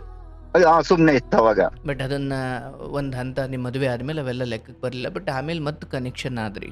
ಹೌದು, ಅದಾದ್ಮೇಲೆ ತುಂಬಾ ವರ್ಷ ಆದ್ಮೇಲೆ ಪರಿಚಯ ಆಯ್ತು. ಮತ್ತೆ ಫೋನ್ ಮುಖಾಂತರ ನಾವು ಕಾಯಿ ಕೊಡಕ್ ಹೋಗ್ತೀವಿ. ಅಂದ್ರೆ ಅಕ್ಕ ತಂಗಿದರಿಗೆ ನಾವು ಬಾಗಣ ಅಂತೀವಿ. ಈ ಮಾರ್ನ ಮೇಲೆ? ಇಲ್ಲ ಸರ್, ಗೌರಿ ಹಬ್ಬ ಆದ 10 ದಿನಕ್ಕೆ ನಾವು ಆ ಟೈಮಲ್ಲಿ, ಗೌರಿ ಹಬ್ಬ ಟೈಮಲ್ಲಿ ನಾವು ಬಾಗ್ನ ಕೊಡ್ತೀವಿ. ಗೌರಿದಾರ. ಅವಾಗ ಆ ಟೈಮಲ್ಲಿ ನನ್ಗೆ ಈ ತರ ನಂಬರ್ ಸಿಕ್ಕಿ, ನಂಬರ್ ಇಂದ ನಾವು ಮಾತಾಡಿದ್ವಿ. ನನ್ ನಂಬರ್ ಅವ್ರು ಕೊಟ್ಟು ಬೇರೆಯವ್ರ ಕಡೆಯಿಂದ ನಂಬರ್ ಸಿಕ್ತು. ಈ ತರ ನಾನು ಎಲ್ಲಾರು ಮರ್ತ್ಬಿಟ್ಟಿದ್ದೆ, ನಾನು ಯಾರ್ದು ಮನ್ಸಲ್ಲಿ ಇರ್ಲಿಲ್ಲ. ನನ್ಗೆ ನನ್ ಸಂಬಂಧಿಕರಂದ್ರೆ ನನ್ಗೆ ಇಷ್ಟ ಆಗ್ತಾ ಇರ್ಲಿಲ್ಲ. ಸೊ ಅವಾಗ ನನ್ನ ಹೆಂಡತಿಗೆ ನಾನು ಹೇಳಿದ್ದೆ, ನನ್ಗೆ ಯಾರು ಇಲ್ಲ, ನಾನೊಬ್ಬ ಅನಾಥ ಅಂತಾನೆ ನನ್ನ ಹೆಂಡತಿಗೆ ಹೇಳಿತ್ತು. ಅಂದ್ರೆ ನಿಮ್ಮ ಅತ್ತೆ ಮಾವ ಎಲ್ಲ ಚೆನ್ನಾಗಿದ್ದೀರಾ? ಸ್ವಲ್ಪ ನಮ್ಮ ಅತ್ತೆ ಮಾವ ಎಲ್ಲ ದೇವ್ರಂತವ್ರು. ನಾನು ಯಾರು ಇಲ್ಲ ಅಂತ ಹೇಳಿದ್ರು ಕೂಡ ಅವ್ರ ಮಗಳನ್ನ ನನಗೆ ಕೊಟ್ಟು ಚೆನ್ನಾಗಿ ಸಾಕಿದ್ರು, ಚೆನ್ನಾಗಿ ನೋಡ್ಕೊಂಡ್ರು. ನನ್ನ ಒಳ್ಳೇದು ಕೆಟ್ಟದಕ್ಕೆಲ್ಲ ನಮ್ಮ ಅತ್ತೆನೆ ಸಪೋರ್ಟ್ ನಿಂತ್ಕೊಂಡು ಮಾಡ್ತಾ ಇದ್ರು. ಆಯ್ತು, ಈ ಹುಡುಗಿ ವಿಚಾರಕ್ಕೆ ಬರೋಣ. ಈ ಹುಡುಗಿ ವಿಚಾರ ಏನಾಯ್ತು ಅಂದ್ರೆ, ಈಗ 2022 ಅಲ್ಲಿ ಒಂದೇ ವರ್ಷ, ಒಂದು 2022 ಇಂದ 22 ಡಿಸೆಂಬರ್ ತನಕ ನಮ್ದು ಅತಿಯಾಗಿ ಮಾತುಕತೆ ಆಗ್ತಾ ಇತ್ತು, ಜಾಸ್ತಿ ಮಾತುಕತೆ ಆಗ್ತಾ ಇತ್ತು ಫೋನಲ್ಲಿ. ಇದೇನಾಯ್ತು ನನ್ಗೆ ಗೊತ್ತಿಲ್ಲ ಸರ್, ನನ್ಗೆ ಈ ವಾಯ್ಸ್ ರೆಕಾರ್ಡ್ ಅಂದ್ರೆ ಏನು ಇದೇನಂತ ನನ್ಗೆ ಗೊತ್ತಿರ್ಲಿಲ್ಲ. ಅದೇ ನನ್ಗೆ ಬೆಳಿಗ್ಗೆ ಒಂದು ಎಪಿಸೋಡ್ ಕೇಳಿಸ್ಕೊಂಡ್ ಆದ್ಮೇಲೆ ಅದು ಒಂದ್ ಹೇಳಿದ್ರಲ್ಲ, ಅವ್ರು ಚೇಂಜಸ್ ಆಗಿದ್ರ, ಅವ್ರ ಬಿಹೇವಿಯರ್ ಅಲ್ಲಿ ಏನೋ ಒಂಚೂರು ಗೊತ್ತಾಗತ್ತೆ ಅಂತ ಹೆಂಡ್ತಿದ್ದೀರ್ ಗೊತ್ತಾಗತ್ತಲ್ಲ. ಸೊ ಆ ತರಾಗಿ ನನ್ನ ಹೆಂಡತಿ ಕೇಳಿದ್ಲು, ಏನಿದು ನಿಮ್ದು, ಯಾರ ಹತ್ರ ಮಾತಾಡ್ತಿದೆ, ಏನಿದೆ ಅಲ್ಲ ಅಂತ ಕೇಳಿದ್ರು. ಅಂದ್ರೆ ಅವ್ರಿಗೆ ನಿಮ್ಮ ವರ್ತನೆಯಿಂದಲೋ ಅಥವಾ ಕಾಲ್ ರೆಕಾರ್ಡ್ ಇಂದಲೋ? ಕಾಲ್ ರೆಕಾರ್ಡ್ ಇಂದ. ಬಟ್ ನಿಮ್ಗೆ ಆ ಟೆಕ್ನಿಕಲ್ಲಿ ನಿಮ್ಗೆ ಅದು ಅರಿವಿಲ್ಲ? ನನ್ಗೆ ಇದ್ರ ಬಗ್ಗೆನೇ ಗೊತ್ತಿಲ್ಲ ಸರ್. ಈಗ ನನ್ಗೆ ಅದ್ರ ಬಗ್ಗೆ ಏನು ಗೊತ್ತಿಲ್ಲ. ನನ್ಗೊಂದ್ ರೆಕಾರ್ಡ್ ಆಗ್ಲಿ, ಚಾಟಿಂಗ್ ಆಗ್ಲಿ, ನಾನು ಏನು ಮಾಡಲ್ಲ. ನನ್ಗೆ ಅದ್ರ ಅವಶ್ಯಕತೆನೂ ಇಲ್ಲ. ಮತ್ತೆ ಅವ್ರ ಕೂಡ ಹೆಂಗ್ ಮಾತಾಡ್ತಿದ್ರಿ ನೀವು? ಸರ್ ಅದು ಅಂದ್ರೆ ನಂದು 20 ವರ್ಷ ಮಾತಾಡಕ್ ಆಗಿರ್ಲಿಲ್ವಲ್ಲ. ಅಲ್ಲಲ್ಲ, ಅದು ಸರಿ, ಅದು ಯಾಕೆ ಮಾತಾಡಿದ್ರೆ ಆಮೇಲೆ ಬರೋಣ. ಬಟ್ ಫೋನ್ ಮಾತಾಡ್ತಿದ್ರು, ಚಾಟಿಂಗ್ ಅಲ್ಲಿ ಮಾತಾಡ್ತಿದ್ರು? ಇಲ್ಲ, ಫೋನಲ್ಲಿ ಮಾತಾಡ್ತಾ ಇದ್ವಿ ಅಷ್ಟೇ. ಯಾಕೆಂದ್ರೆ ನಾವು ಡ್ರೈವಿಂಗ್ ಅಲ್ಲಿ ಇರ್ಬೇಕಾದ್ರೆ ಚಾಟಿಂಗ್ ಮಾಡಕ್ಕೆಲ್ಲ ಟೈಮ್ ಇರ್ತಾ ಇರ್ಲಿಲ್ಲ ನನ್ಗೆ. ಫೋನಲ್ಲಿ ಮಾತಾಡ್ತಾ ಇದ್ದೆ. ಓಕೆ, ಚಾಟಿಂಗ್ ಮಾಡಿದ್ರೆ ನೀವು ಮಾಡಕ್ ಬರ್ತಿತ್ತ ನಿಮ್ಗೆ? ಮಾಡಕ್ ಬರ್ತಾ ಇತ್ತು, ಬಟ್ ಅದ್ರ ಬಗ್ಗೆ ನಾನು ತಲೆ ಕೆಡ್ಸ್ಕೊತಾ ಇರಲಿಲ್ಲ. ನಾನು ಚಾಟಿಂಗ್ ಎಲ್ಲ ಮಾಡ್ತಾ ಇರ್ಲಿಲ್ಲ ಸರ್. ಓಕೆ, ವೆಲ್, ಫೋನಲ್ಲಿ ಮಾತಾಡ್ತಾ ಇದ್ವಿ. ಏನೊಂದು ಸಮಯ ನಿಗದಿ ಮಾಡ್ಕೊಳ್ತಿದ್ರ ಅಥವಾ ಯಾವಾಗ ಬೇಕು ಅವಾಗ್ಲೇ ಮಾತಾಡ್ತಿದ್ರಿ? ಯಾವಾಗ ಬೇಕು ಅವಾಗ್ಲೇ ಮಾತಾಡ್ತಾ ಇದ್ದೆ ನನ್ಗೆ. ನೀವು ಡ್ರೈವಿಂಗ್ ಆಗಿರೋದ್ರಿಂದ ಮಾತಾಡ್ಲಿಕ್ಕೆ ಏನು ತೊಂದರೆ ಇಲ್ಲ ಅಂತ? ಏನು ತೊಂದರೆ ಇರ್ಲಿಲ್ಲ ಸರ್. ಆಯ್ತು. ನಿಮ್ಮ ಹೆಂಡತಿಗೆ ಅಂತದ್ದೊಂದು ಅನುಮಾನ ಬಂತು. ಅದು ಅತಿಯಾಗಿ ಆಗೋಯ್ತು. ಅವರು ನನ್ಗೆ ಅದೇ ಒಂದ್ಸಲ ನಂಬಿಕೆ ಅನ್ನೋದು ಹಾಳಾಗೋಯ್ತು. ಅಂದ್ರೆ ಯಾವ್ದೇ ಕಾರ್ಡ್ ಕೊಟ್ರು ಅದ್ ನಂಬಿಕೆನ ಉಳಿಸ್ಕೊಳಕ್ ಆಗಲ್ಲ ಮತ್ತೆ. ಸೊ ಇದು ದಿನ ಆಯ್ತು. ನೀವ್ ಒಂದ್ಸಲ ನನ್ಗೆ ಒಂದ್ ಮಾತು ಹೇಳಿ, ಅಂದ್ರೆ ಯಾರೋ ಬೇರೆಯವ್ರಿಗೆ ಒಬ್ಬಂದ್ ಹೇಳಿದ್ರಿ, ಲವ್ ಮಾಡ್ಕೊಂಡ್ ಮದುವೆ ಮಾಡ್ಕೊಂಡ್ ಬರ್ತಾರೆ, ಆ ಮಗುನ ಕರ್ಕೊಂಡು ಮಧ್ಯರಾತ್ರಿಲಿ ಆಟೋ ಮಾಡ್ಕೊಂಡು ಹೋದಾಗ ಒಂದ್ ಬೇರೆ ಮನೇಲಿ ಇದ್ದು ಪೊಲೀಸ್ನವರೆಲ್ಲ ಬಂದ್ರು ಅಂತ ಒಂದ್ ಎಪಿಸೋಡ್ ಕೇಳಿದೆ. ಆ ಎಪಿಸೋಡ್ ಇಂದ ನಾನ್ ನಿಮ್ಗೆ ಟ್ರೈ ಮಾಡ್ತಾ ಇದ್ದೀನಿ ಸರ್. ಅದ್ ಕೇಳಿಸ್ಕೊಂಡೆ ನಾನು ಬಚಾವಾಗ್ಬಿಟ್ಟೆ. ನಾನು ಇದು ನಾನ್ ಮಾಡ್ತಾ ಇರೋ ತಪ್ಪು. ನಾನು ಒಂದು ಹುಡುಗಿನ ಇಷ್ಟಪಟ್ಟು ಮದುವೆ ಆಗಿದ್ದೀನಿ, ಅವಳು ನಾನು ಇಷ್ಟಪಟ್ಟಿದ್ದಾಳೆ, ನಾನು ಇದರಿಂದ ಮಾತಾಡೋದ್ರಿಂದ ತಪ್ಪು ಅಂತ ಹೇಳ್ಬಿಟ್ಟು ನಾನು ಅಲ್ಲಿಗೆ ಸ್ಟಾಪ್ ಮಾಡ್ಬಿಟ್ಟೆ. ಓಕೆ, ಆ ಎಪಿಸೋಡ್ ಬಂದಾಗ ಸ್ವಲ್ಪ ಏನೋ ಕಣ್ಣು ತೆರೀತು ಅನ್ನೋ ಅರ್ಥ. ಹೌದು, ನಿಮ್ದು ನಾನ್ ಫುಲ್ ಫಾಲೋವರ್, ನನ್ನ ಕಸ್ಟಮರ್ ಎಲ್ಲರಿಗೂ ಹೇಳಿದೀನಿ, ನಿಮ್ ಟೈಮ್ ಸಿಕ್ತಾಗ ನೋಡಿ. ಅಲ್ಲೇ ನಮ್ದು ಒಂದು ಬೇಕ್ರಿ ಇದೆ, ನನ್ನ ಫ್ರೆಂಡ್. ಆ ಬೇಕ್ರಿಲಿ ಹೋದಾಗ FM ಇದು ಯೂಟ್ಯೂಬ್ ಅಲ್ಲಿ ಹಾಕಿ ಸ್ಪೀಕರ್ ಹಾಕು ಅಂತ ಹೇಳ್ತೀನಿ ಅವನ್ಗೆ. ಅಲ್ಲಿ ಬೇಕ್ರಿಲಿ ತುಂಬಾ ಜನ ಬರ್ತಾರೆ, ಎಲ್ಲ ಸ್ಮೋಕ್ ಮಾಡಕ್ಕೆ, ಟೀ ಕುಡಿಯಕ್ ಬಂದ್ ಕುತ್ಕೊಂತಾರೆ ಅಲ್ಲಿ. ಇಲ್ಲಿ ಏನಾಗತ್ತೆ ಅಂದ್ರೆ ಸರ್, ಒಂದು ಲವ್ ಮಾಡೋದ್ ದೊಡ್ಡ ವಿಷಯ ಅಲ್ಲ. ಆ ಲವ್ ಮಾಡಿ ಆ ಮಗು ನಮ್ಮನ್ ನಂಬ್ಕೊಂಡ್ ಬಂದಿರ್ತಾಳೆ. ಅವಳಿಗೆ ನಾವು ಮಾಡ್ತಿರೋ ದ್ರೋಹ ಅಥವಾ ಒಳ್ಳೇದೋ ಕೆಟ್ಟದೋ ಅಂತ ನಮಗ್ ಗೊತ್ತಿರೋ ಆ ಕ್ಷಣದಲ್ಲಿ. ಬಟ್ ನನ್ನ ಅನುಭವದಲ್ಲಿ ಇವಾಗ ನೋಡಿ, ನನ್ಗೆ ಏಜ್ ಬಂದು 45 ವರ್ಷ. ಇವಾಗ ನಾನ್ ಮಾಡೋ ತಪ್ಪು ತುಂಬಾ ಎಫೆಕ್ಟ್ ಆಗುತ್ತೆ ಮುಂದಕ್ಕೆ ಒಂದಿನ ಅಂತ ಗೊತ್ತಾಗಿ ನಾನೇನ್ ಮಾಡಿದೆ, ಸರಿ ಇದು ಸ್ಟಾಪ್ ಮಾಡೋದ ಅಂತ ಹೇಳ್ಬಿಟ್ಟು ನಾನ್ ಬಿಟ್ಬಿಟ್ಟೆ ನಾನು ಮಾತಾಡೋದು. ಆದ್ರೆ ಏನ್ ಕಾರಣ ಹೇಳಿದ್ರಿ ಸರ್? ಆ ಹೆಣ್ಮಗ್ಲಿ ನೀವೇನ್ ಕಾರಣ ಹೇಳುದು? ಇಲ್ಲ ಸರ್, ಅವಳಿಗೂ ನನಗೂ ಸುಮ್ನೆ ನಾನೇ ಬೇಕು ಅಂತ ಅವಳ ಜೊತೆ ಡೈಲಿ ಜಗಳ ಮಾಡಕ್ ಸ್ಟಾರ್ಟ್ ಮಾಡಿದೆ. ಅಂದ್ರೆ ನಿಮ್ಮ ಉದ್ದೇಶ ಬಿಡುವುದೇ ಆಗಿತ್ತು? ಹೌದೌದೌದು. ಬಟ್ ಅದಕ್ಕೊಂದು ದಾರಿ ಅಂದ್ರೆ ಜಗಳ ಮಾಡಿದ್ರೆ ಮಾತಾಡೋದಿಲ್ವಲ್ಲ. ಓಕೆ, ಜಗಳ ಮಾಡ್ಕೊಂಡ್ ಮಾತಾಡಿದ್ರೆ ನನ್ ಮೇಲೆ ಆ ಹುಡುಗಿಗೆ ಇರಿಟೇಟ್ ಆಗ್ಬೇಕು. ಇವನ್ ಸರಿ ಇಲ್ಲ, ಇವನ್ ಅಂತವ್ನ್ ಇಂಥವ್ನ್ ಅಂತ ನನ್ ಮೇಲೆ ನನಗೆ ಅಸಹ್ಯ ಬಂದು ಅವ್ಳು ಬಿಟ್ಬಿಡ್ಬೇಕು. ನಿಮ್ಮೇಲೆ ನಿಮಗೆ ಅಲ್ಲ, ನಿಮ್ಮೇಲೆ ಅವ್ರಿಗೆ. ಸಾರಿ ನನ್ ಆತರ ಮಾಡಿ ನಾನು ಏನ್ ಮಾಡ್ದೆ, ಬಿಟ್ಬಿಟ್ಟೆ. ಆದ್ರೆ ಬಿಟ್ಬಿಟ್ಟು ಆದ್ಮೇಲೆ ಇದು ನನ್ನ ಹೆಂಡತಿಗೆ ಇದು ಅವಳು ಇನ್ನೂ ಫಾರ್ ಎಕ್ಸಾಂಪಲ್ ಇವಾಗ ನಾನು ಡ್ರೈವಿಂಗ್ ಇರೋದ್ರಿಂದ ನನ್ಗೆ ಕಸ್ಟಮರ್ಗಳು, ನನ್ಗೆ ಇರೋದು ಫಾರಿನರ್ಸ್ ಕಸ್ಟಮರ್ ತುಂಬಾ ಇದಾರೆ. ಅವರೆಲ್ಲ ನನ್ಗೆ ವಾಟ್ಸ್ಆಪ್ ಅಲ್ಲಿ ಚಾಟಿಂಗ್ ಮಾಡ್ತಾರೆ. ನಾನು ಇಷ್ಟೊತ್ತಿಗೆ ಈಗ ಫಾರ್ ಎಕ್ಸಾಂಪಲ್ ಈಗ್ಲೂ ಕೂಡ ನಾನು ಏರ್ಪೋರ್ಟ್ ಅಲ್ಲಿ ಇದ್ದೀನಿ. ಸೊ ಈಗಿರ್ಬೇಕಾದ್ರೆ ಸರ್, ಹೀಗೆ ಮಾತಾಡ್ಕೊಂಡ್ ಬಂದಾಗ ಲಾಸ್ಟ್ ಗೆ ನನ್ನ ಹೆಂಡತಿಗೆ ಯಾಕೋ ನನ್ ಮೇಲೆ ತುಂಬಾ ಅನುಮಾನ ಬಂದು ಡೈಲಿ ಜಗಳ ಆಗಕ್ ಸ್ಟಾರ್ಟ್ ಆಯ್ತು ಸರ್. ಅಂದ್ರೆ ಒಂದ್ ನಿಮಿಷ, ಇಲ್ಲಿ ನೀವು ಕಾರ್ಯಕ್ರಮ ಕೇಳಿ ಬಿಟ್ಟಿ ಎಷ್ಟು ದಿನ ಆದ್ಮೇಲೆ ಹೆಂಡತಿಗೆ ಅನುಮಾನ ಬಂದಿದ್ದು? ಹೆಂಡತಿಗೆ ಜಾಸ್ತಿ ಅನುಮಾನ ಬರಕ್ ಸ್ಟಾರ್ಟ್ ಆಯ್ತು. ಅಷ್ಟೊತ್ತಿಗೆ ನೀವು ಬಿಟ್ಟಿದ್ರಿ? ಅಷ್ಟೊತ್ತಿಗೆ ನಾನು 99% ನಾನು ಸ್ಟಾಪ್ ಮಾಡ್ಬಿಟ್ಟಿದೆ. ಬಟ್ ದುರಂತ ನೋಡಿ, ಎಲ್ಲ ಬಿಟ್ಟ ಮೇಲೆ ಗೊತ್ತಾಗಿದೆ. ಅದೇನಾಗಿದೆ ಅಂದ್ರೆ ಕಾಲ್ ರೆಕಾರ್ಡ್ ಆಗಿದೆ, ನನಗೆ ಗೊತ್ತಾಗಿಲ್ಲ ಇದು. ನಾವ್ ಮಾತಾಡಿರೋದು ಗಂಟೆಗಟ್ಲೆ ಮಾತಾಡಿರೋದು ಕಾಲ್ ರೆಕಾರ್ಡ್ ಆಗಿರೋ ನನಗೆ ಗೊತ್ತಾಗಿಲ್ಲ. ಅದು ನನ್ನ ಹೆಂಡತಿಗೆ ಗೊತ್ತಾಯ್ತು ನಾವ್ನೆಲ್ಲ ಬಿಟ್ಟ ಆದ್ಮೇಲೆ. ಆಮೇಲೆ ಲಾಸ್ಟಿಗೆ ನನ್ಗೂ ನನ್ನ ಹೆಂಡತಿಗೂ ತುಂಬಾ ಜಗಳ ಆಗ್ತಾ ಇತ್ತು. ಪ್ರತಿ ದಿನ ನಾನು ಆ ಏರಿಯಾದಲ್ಲಿ ಬಹಳ ಹೆಸರುವಾಸಿಗೆ ಮನುಷ್ಯ ನಾನು. ಅಷ್ಟೊತ್ತಲ್ಲಿ ಈಗ ನೋಡ್ದವ್ರ ಮುಂದೆ ನನ್ ಮರ್ಯಾದೆ ಹೋದಾಗ ನನ್ಗೆ ಯಾವ ತರ ಆಗತ್ತೆ ಅಂತ ಹೇಳ್ಬಿಟ್ಟು ನಾನು ತುಂಬಾ ಸಹಿಸ್ಕೊಂಡ್ ಬಂದೆ. ಲಾಸ್ಟಿಗೆ ನಾನು ಒಂದ್ಸಲ ಏನ್ ಮಾಡ್ದೆ, ಗೊತ್ತಿಲ್ದಾನೆ ಇನ್ನೊಂದ್ಸಲ ಮಾತಾಡೋ ನಾನು ಚಪ್ಪಲಿ ತಗೊಡಿತೀನಿ ಅಂತ ಹೇಳ್ಬಿಟ್ಟೆ ಹೆಂಡತಿಗೆ. ಅರ್ಥಾತ್ ಈ ವಿಚಾರ ಚರ್ಚೆಗೆ ಬಂದ್ರೆ ಈ ವಿಚಾರ ಡೈಲಿ ಆಗ್ತಾ ಇತ್ತು. ಬಟ್ ನೀವು ಅವ್ರಿಗೆ ಏನ್ ಅಂದ್ರೆ ನಾನು ಬಿಟ್ಟಿದ್ದೀನಿ ಅಂತ ನೀವು ಕನ್ವಿನ್ಸ್ ಮಾಡೋ ಪ್ರಯತ್ನ ಮಾಡ್ತೀವಿ ಸರ್. ನಾನು ಬಿಟ್ಟಿದ್ದೀನಿ ಅಂತ ಅವ್ರಿಗೆ ಗೊತ್ತಿತ್ತು. ಮತ್ತೆ ನಾನು ಅವ್ರನ್ನ ಒಂದು ದೇವಸ್ಥಾನಕ್ಕೆ, ಹೆಸರಾದಂತ ಒಂದು ದೇವಸ್ಥಾನಕ್ಕೆ ಕರ್ಕೊಂಡೋಗಿ ಆಣೆ ಪ್ರಮಾಣ ಎಲ್ಲ ಮಾಡಿ ಬಂದ್ವಿ ಸರ್. ಎಲ್ಲ ನನ್ ಮಕ್ಳೇ ನನ್ ಸರ್ವಸ್ವ, ನನ್ ಮಕ್ಳಿಗಿಂತ ದೊಡ್ಡವರಲ್ಲ ಯಾರು ಇಲ್ಲ ನನ್ಗೆ. ನಾನ್ ಬದುಕಿರೋದೇ ನನ್ ಮಕ್ಳಿಗೋಸ್ಕರ ಅಂತ ಎಲ್ಲ ತಿಳಿವಳಿಕೆ ಎಲ್ಲ ಹೇಳ್ದೆ ಸರ್. ನನ್ನ ಹೆಂಡತಿ ಕೇಳಿಸ್ಕೊಂತ ಇರ್ತಾಳೆ ಇವಾಗ, ಅವಳಿಗೂ ಸೇರ್ಸ್ಲಿ ಅಂತ ಹೇಳಿತ್ತು. ಆದ್ರೆ ನನಗ್ ಒಂದೇ ಒಂದ್ ಪರಿಹಾರ ನಿಮ್ ಕಡೆಯಿಂದ ಏನ್ ಬೇಕು ಅಂದ್ರೆ, ಈಗ ನಾವ್ ಹೆಂಡತಿ ನಾನು ಚೆನ್ನಾಗೇ ಇದೀವಿ. ನನ್ನ ಹೆಂಡತಿ ಇವಾಗ ನನ್ನ ಹೆಂಡತಿ ನನ್ ಕಾರಲ್ಲಿ, ಯಾಕಂದ್ರೆ ಅವಳಿಗೆ ಗೊತ್ತಾಗ್ಬೇಕಲ್ವಾ ನಾನು ಎಲ್ಲಿದ್ದೀನಿ ಏನಂತ. ನನ್ ಕಾರಿಗೆ ಡ್ಯಾಶ್ ಕ್ಯಾಮ್ ಹಾಕಿದೀನಿ, GPS ಇದೆ, ನಾನು ಎಲ್ಲಿ ಹೋಗ್ತೀನಿ ಎಲ್ಲಿ ಬರ್ತೀನಿ ಎಲ್ಲ ನನ್ನ ಹೆಂಡತಿ ಗೊತ್ತಾಗುತ್ತೆ. ಆದ್ರೆ ನನಗ್ ಒಂದೇ ಒಂದು ರಿಕ್ವೆಸ್ಟ್ ಏನಂದ್ರೆ ಸರ್, ನನ್ಗೊಂದು ಸಜೆಷನ್ ಕೊಡಿ. ನನ್ನ ಹೆಂಡತಿಗೆ ಒಂದ್ಸಲ ನಾನ್ ಚಪ್ಲಿ ಹೊಡೆದ್ಬಿಟ್ಟೆ ಸರ್. ಹೊಡೆದ್ರ? ಚಪ್ಲಿ ಗೊತ್ತಿಲ್ದೇನೆ ನನ್ಗೆ ಕೋಪ ಬಂದು ಚಪ್ಲಿ ಹೊಡೆದ್ಬಿಟ್ಟೆ. ಅರ್ಥಾತ್ ಹೇಳಿದ್ದು ಹೊಡೆದಿದ್ದು ಅದು ಮಾತು ಬೆಳೀತಾ ನಿಂಗ್ ಆಗೋ ಹೆಂಗ್ ಹೊಡಿ ಅಂತ ಇದ್ರಲ್ಲ, ಆ ಕೋಪದಲ್ಲಿ ನಾನು ಒಂದ್ ಏಟ್ ಹೊಡೆದ್ಬಿಟ್ಟೆ ಸರ್. ಈಶ್ವರ. ಅದೇ ಈ ಯಾರಾದ್ರೂ ಈ ಕ್ವಶನ್ ಕೇಳ್ತಾರೇನೋ ಅಂತ ನಾನು ನಿನ್ನ ತುಂಬಾ ದಿನದಿಂದ ಫಾಲೋ ಮಾಡ್ಕೊಂಡ್ ಬರ್ತಾ ಇದ್ದೆ. ಸೊ ಯಾರು ಈ ಮಾತಿಗೆ ಯಾರಿಗೂ ಈ ಬಾಯಿಂದಲೂ ಬಂದಿಲ್ಲ. ಸೊ ಅದಕ್ಕೆ ರಾಘವೇಂದ್ರ ಸ್ವಾಮಿ ನೆನ್ಸ್ಕೊಂಡು ಇವತ್ತು ಒಂದ್ಸಲ ಫೈನಲ್ ಆಗಿ ಕೇಳ್ಕೊಂಬಿಡೋಣ ಅಂತ ಹೇಳ್ಬಿಟ್ಟು ಮಾಡ್ದೆ. ಸೊ ದಯವಿಟ್ಟು ಇದಕ್ಕೆ ಏನ್ ಪರಿಹಾರ ಮಾಡ್ಬೇಕು ಅಂತ ನಾನು ಎಲ್ಲಾ ದೇವಸ್ಥಾನಕ್ಕೆ ಹೋಗಿ ಅವಳನ್ನ ಕರ್ಕೊಂಡು, ತಿರುಪತಿಗೆ ಹೋಗಿ, ಧರ್ಮಸ್ಥಳ ಹೋಗಿ, ಎಲ್ಲಾ ಕಡೆ ಹೋಗಿ ಸುತ್ತಿಸ್ಕೊಂಡು, ಪಾಪ ಅವಳಿಗೆ ಗೊತ್ತಿಲ್ಲದನ ನಾನು ದೇವ್ರಗಳ ಹತ್ರ ಅರಕೆ ತೀರ್ಸ್ಕೊ ಬಂದಿದ್ದೀನಿ. ಆದ್ರೆ ಇದಕ್ಕೆ ಯಾವ ಪರಿಹಾರ ಮಾಡ್ಬೇಕನ್ನೋದು ನನಗೆ ಗೊತ್ತಿಲ್ಲ ಸ್ವಾಮಿ. ದಯವಿಟ್ಟು ನಾನ್ ಮಾಡಿರೋ ತಪ್ಪನ ಮನ್ಸಿ ಇದಕ್ಕೊಂದ್ ಪರಿಹಾರ ಮಾಡ್ಕೊಟ್ರೆ ನಾನು ಇನ್ ಲೈಫ್ ಅಲ್ಲಿ ಯಾವತ್ತೂ ನಾನು ಈ ತರ ದುಡ್ಕಲ್ಲ. ಇನ್ನೊಂದು ಪ್ರತಿಯೊಬ್ಬರಿಗೂ ನಾನು ಹೇಳೋದೊಂದು ನನ್ನ ಕಡೆಯಿಂದ ಒಂದು ರಿಕ್ವೆಸ್ಟ್ ಏನೋ ಅಂತಾರೆ, ಯಾವತ್ತೂ ಒಂದ್ ಹೆಣ್ಮಗುನ ಪ್ರೀತಿಸಿ ಮದುವೆ ಮಾಡ್ಕೊಂಡ್ ಬಂದಾದ್ಮೇಲೆ ಅವಳನ್ನ ಕಣ್ಣಲ್ಲಿ ಯಾವತ್ತೂ ನೀರ್ ಹಾಕ್ಸ್ಬೇಡಿ. ಪ್ರತಿಯೊಬ್ದು ಗಂಡ್ ಮಕ್ಳಿಗೆ ಹೇಳೋದು, ನಾವು ಡ್ರೈವಿಂಗ್ ಅಲ್ಲಿ ಹೆಣ್ಮಕ್ಳು ಸಿಗೋದೇ ಅಪರೂಪ. ಆ ಹೆಣ್ಮಕ್ಳು ಸಿಕ್ಕಿರೋ ಅಂತ ಮಕ್ಕಳನ್ನ ದಯವಿಟ್ಟು, ನಮ್ಮ ಅಕ್ಕನೋ ತಂಗಿನೋ ಬೇರೆಯವ್ರ ತರ ಮಾಡೋದ್ ನೋವಾಗತ್ತಲ್ವಾ, ಆ ತರ ದಯವಿಟ್ಟು ಯಾರು ದುಡ್ಕಿ ನಂತರ ತಪ್ಪು ಮಾಡ್ಬೇಡಿ. ದಯವಿಟ್ಟು ನಿಮ್ಮ ಕೇಳುಗರ ಮುಖಾಂತರ ನಾ ಕೇಳ್ಕೊಂತ ಇದೀನಿ ಸರ್. ಯಾವತ್ತು ಒಂದ್ ಸಲ ನಿಮ್ಗೆ ಆ ಹೆಂಡತಿ ಅಂತ ಒಂದು ಮಗು ನಿಮ್ ಹತ್ರ ಬಂತು ಅಂದ್ರೆ, ಅವಳನ್ನ ಸರ್ವಸ್ವ ಇರಾಗಂಟ ಅವಳನ್ನ ಕಾಯ ವಾಚ ಮನಸ್ಸಿಂದ ಅವಳನ್ನ ಇಷ್ಟಪಟ್ಟು ಅವಳನ್ನ ಚೆನ್ನಾಗ್ ನೋಡ್ಕೊಂಡು ಕೊನೆ ತನಕ ಅವಳೇ ನಿಮ್ಗೆ ಆಗೋದು, ಯಾರು ಬರಲ್ಲ. ಸೊ ಅದೊಂದು ರಿಕ್ವೆಸ್ಟ್ ಸರ್, ಇದೊಂದು ನನ್ಗೊಂದು ಪರಿಹಾರ ಕೊಟ್ಬಿಟ್ರೆ ಸಾಕು ಸರ್ ಅಷ್ಟೇ.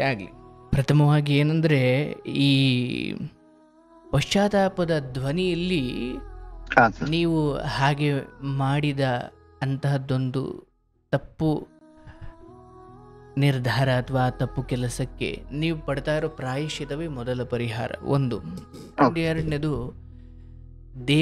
ದೇವತೆಗಳು ಕ್ಷಮಿಸೋದು ಇಲ್ಲಿ ಮುಖ್ಯವಲ್ಲ, ಸ್ವಯಂ ಯಾರು ಆ ಹೊಡೆತಕ್ಕೆ ವೇದಿಕೆ ಆದ್ಲೋ ಹಾಗೆ ಕ್ಷಮಿಸಬೇಕು. ನೋಡಿ, ಇಲ್ಲಿ ಆಯ್ತು. ಈಗ ಪ್ರಥಮವಾಗಿ ಹೇಳೋ ಹಾಗೆ, ಈಗ ನಾನು ಹೇಳೋದು ಅಂತರಂಗಕ್ಕೆ ಒಂದು ಪರಿಹಾರ, ಅದನ್ನ ಆಮೇಲೆ ಹೇಳಿದ್ದೀನಿ. ಸುಮ್ಮನೆ ನಿಮ್ಮ ಸಮಾಧಾನಕ್ಕೆ, ಇದು ನಿನ್ನ ಮನೆ ಗಂಡದವರು ಹೆಣ್ಣದವರು ಮತ್ತೆ ಎಂದಿಗೂ ಹೋಗದೆ ಮದುವೆಯಾದ ಆರಂಭದಲ್ಲಿ ಹೋಗಿರ್ಬೋದು, ಆದರೆ ಅವ್ರ ಮನೇಲಿ ಅವಳು ಹುಟ್ಟಿ ಬೆಳೆದ ಗಂಡದವರು ಹೆಣ್ಣದವರು ಅವ್ರ ಮನೆ ದೇವರು ಅಂತ ಇರ್ತವೆ. ಯಾಕಂದ್ರೆ ಅವಳು ಅಲ್ಲಿಂದ ಬಂದಿರೋಳು. ಇಲ್ಲಿ ನಿನ್ನ ಮನೆ ದೇವರು ಅವ್ರ ಮನೆ ದೇವರು, ಹೋಗಪ್ಪ. ಅದು ನಾಲಿಗೆ ಸುಡಿಸೋದೇನು ಬೇಕಿಲ್ಲ, ನಾಲಿಗೆಯನ್ನ ಸುಡಿಸುವ ಅವಶ್ಯಕತೆ ಇಲ್ಲ. ನಿನ್ನ ನಾಲಿಗೆಯಿಂದ ಏನಾದರೂ ಅಮೃತದಂತ ಮಾತಾಡೋದಿದೆಯಲ್ಲ, ಇನ್ನು ಮುಂದೆ ಯಾವತ್ತೂ ಆ ಹೆಣ್ಣಿಗೆ ಅಥವಾ ಆ ಹೆಣ್ಣಿಗೆ ಮಾತ್ರ ಅಲ್ಲ, ಯಾರಿಗೂ ಇಂಥ ಕಟು ಶಬ್ದವನ್ನು ಚಪ್ಪಲಿಲಿ ಹೊಡೆಯೋದು ಬೇಡಪ್ಪ. ಈ ಹೇಳಿದ ಮಾತ್ರಕ್ಕೆ ಅದು ಹೊಡೆದಂಗೆ, ಅದು ಹೊಡಿಲೇಬೇಕು ಅಂತ ಏನಿಲ್ಲ. ಅಂಡ್ ಹೊಡೆದು ಸರಿ ಮಾಡ್ಕೊಳ್ಳೋ ಪರಿಹಾರಗಳು ಯಾವುದೂ ಇಲ್ಲ.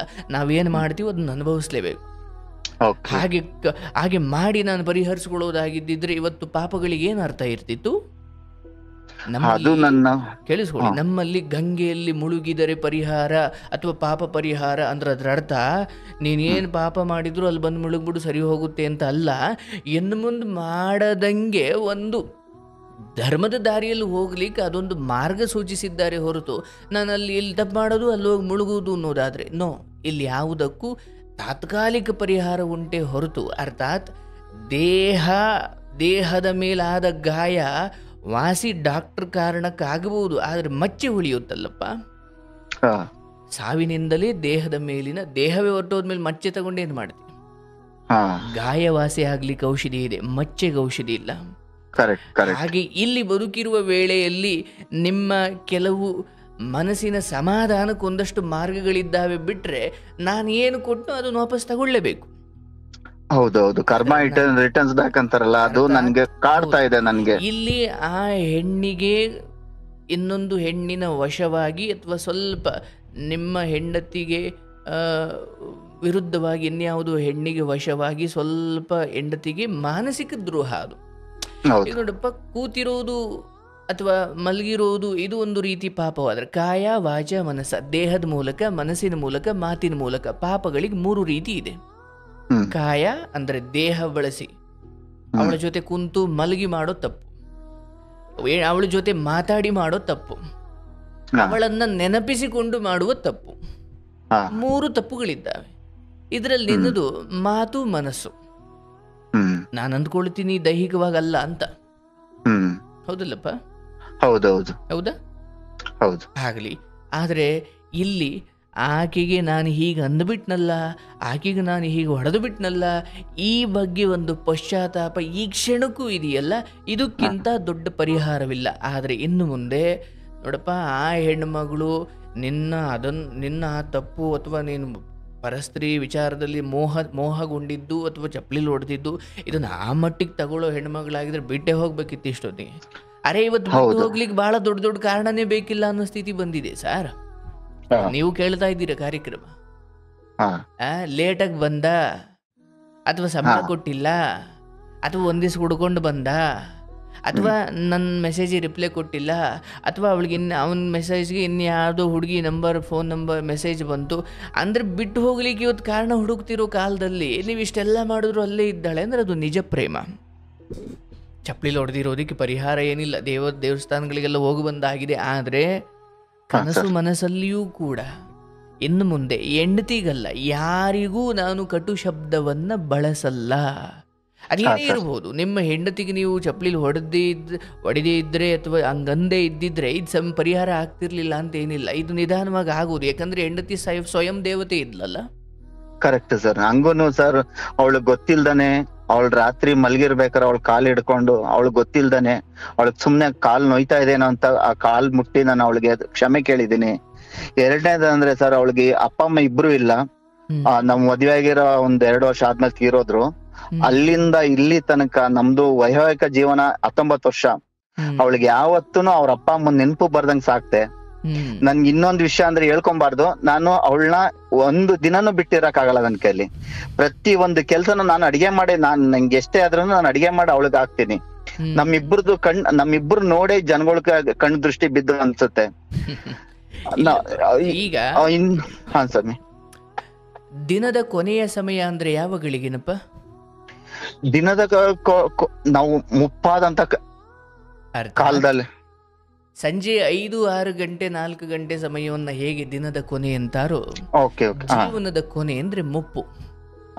ಅಲ್ಲಿ ಯಾವ ಬಂಧು ಬಳಗ ಪರಸ್ತ್ರೀ ಯಾರು ಬರಲ್ಲ. ಕರೆಕ್ಟ್. ಅಲ್ಲಿ ನಿಜವಾಗಿಯೂ ನಿಮಗೆ ನಿಲ್ಲೋದು ಹೆಂಡತಿ. ಹೆಂಡತಿಯ ಬೆಲೆ ಆಗ ನಿಮ್ಮ ಮಕ್ಕಳಿರ್ಬೋದು, ನಾನು ಏನೇ ಇರ್ಬೋದು, ನಿಮ್ಮ ಕಷ್ಟ ಸುಖ ಕೇಳಲಿಕ್ಕೆ ನಿಮ್ಮ ಸಂಗಾತಿ ಜೊತೆ ಇದ್ದವಳು ಕಟ್ಕೊಂಡವಳೆ ಹೊರತು ಮಕ್ಕಳು ಸೊಸೆ ಬಂಧು ಬಳಗ ಯಾರು ಬರಲ್ಲ. ಯಾಕಂದ್ರೆ ಅವಾಗ ನಿಮ್ಗೆ ಊಟ ತಿಂಡಿ ಬಟ್ಟೆ ಕೊಡೋದು, ಯಾಕಂದ್ರೆ ನೀವೆಲ್ರಿಗೂ ಭಾರ ಆಗಿರ್ತೀರಾ.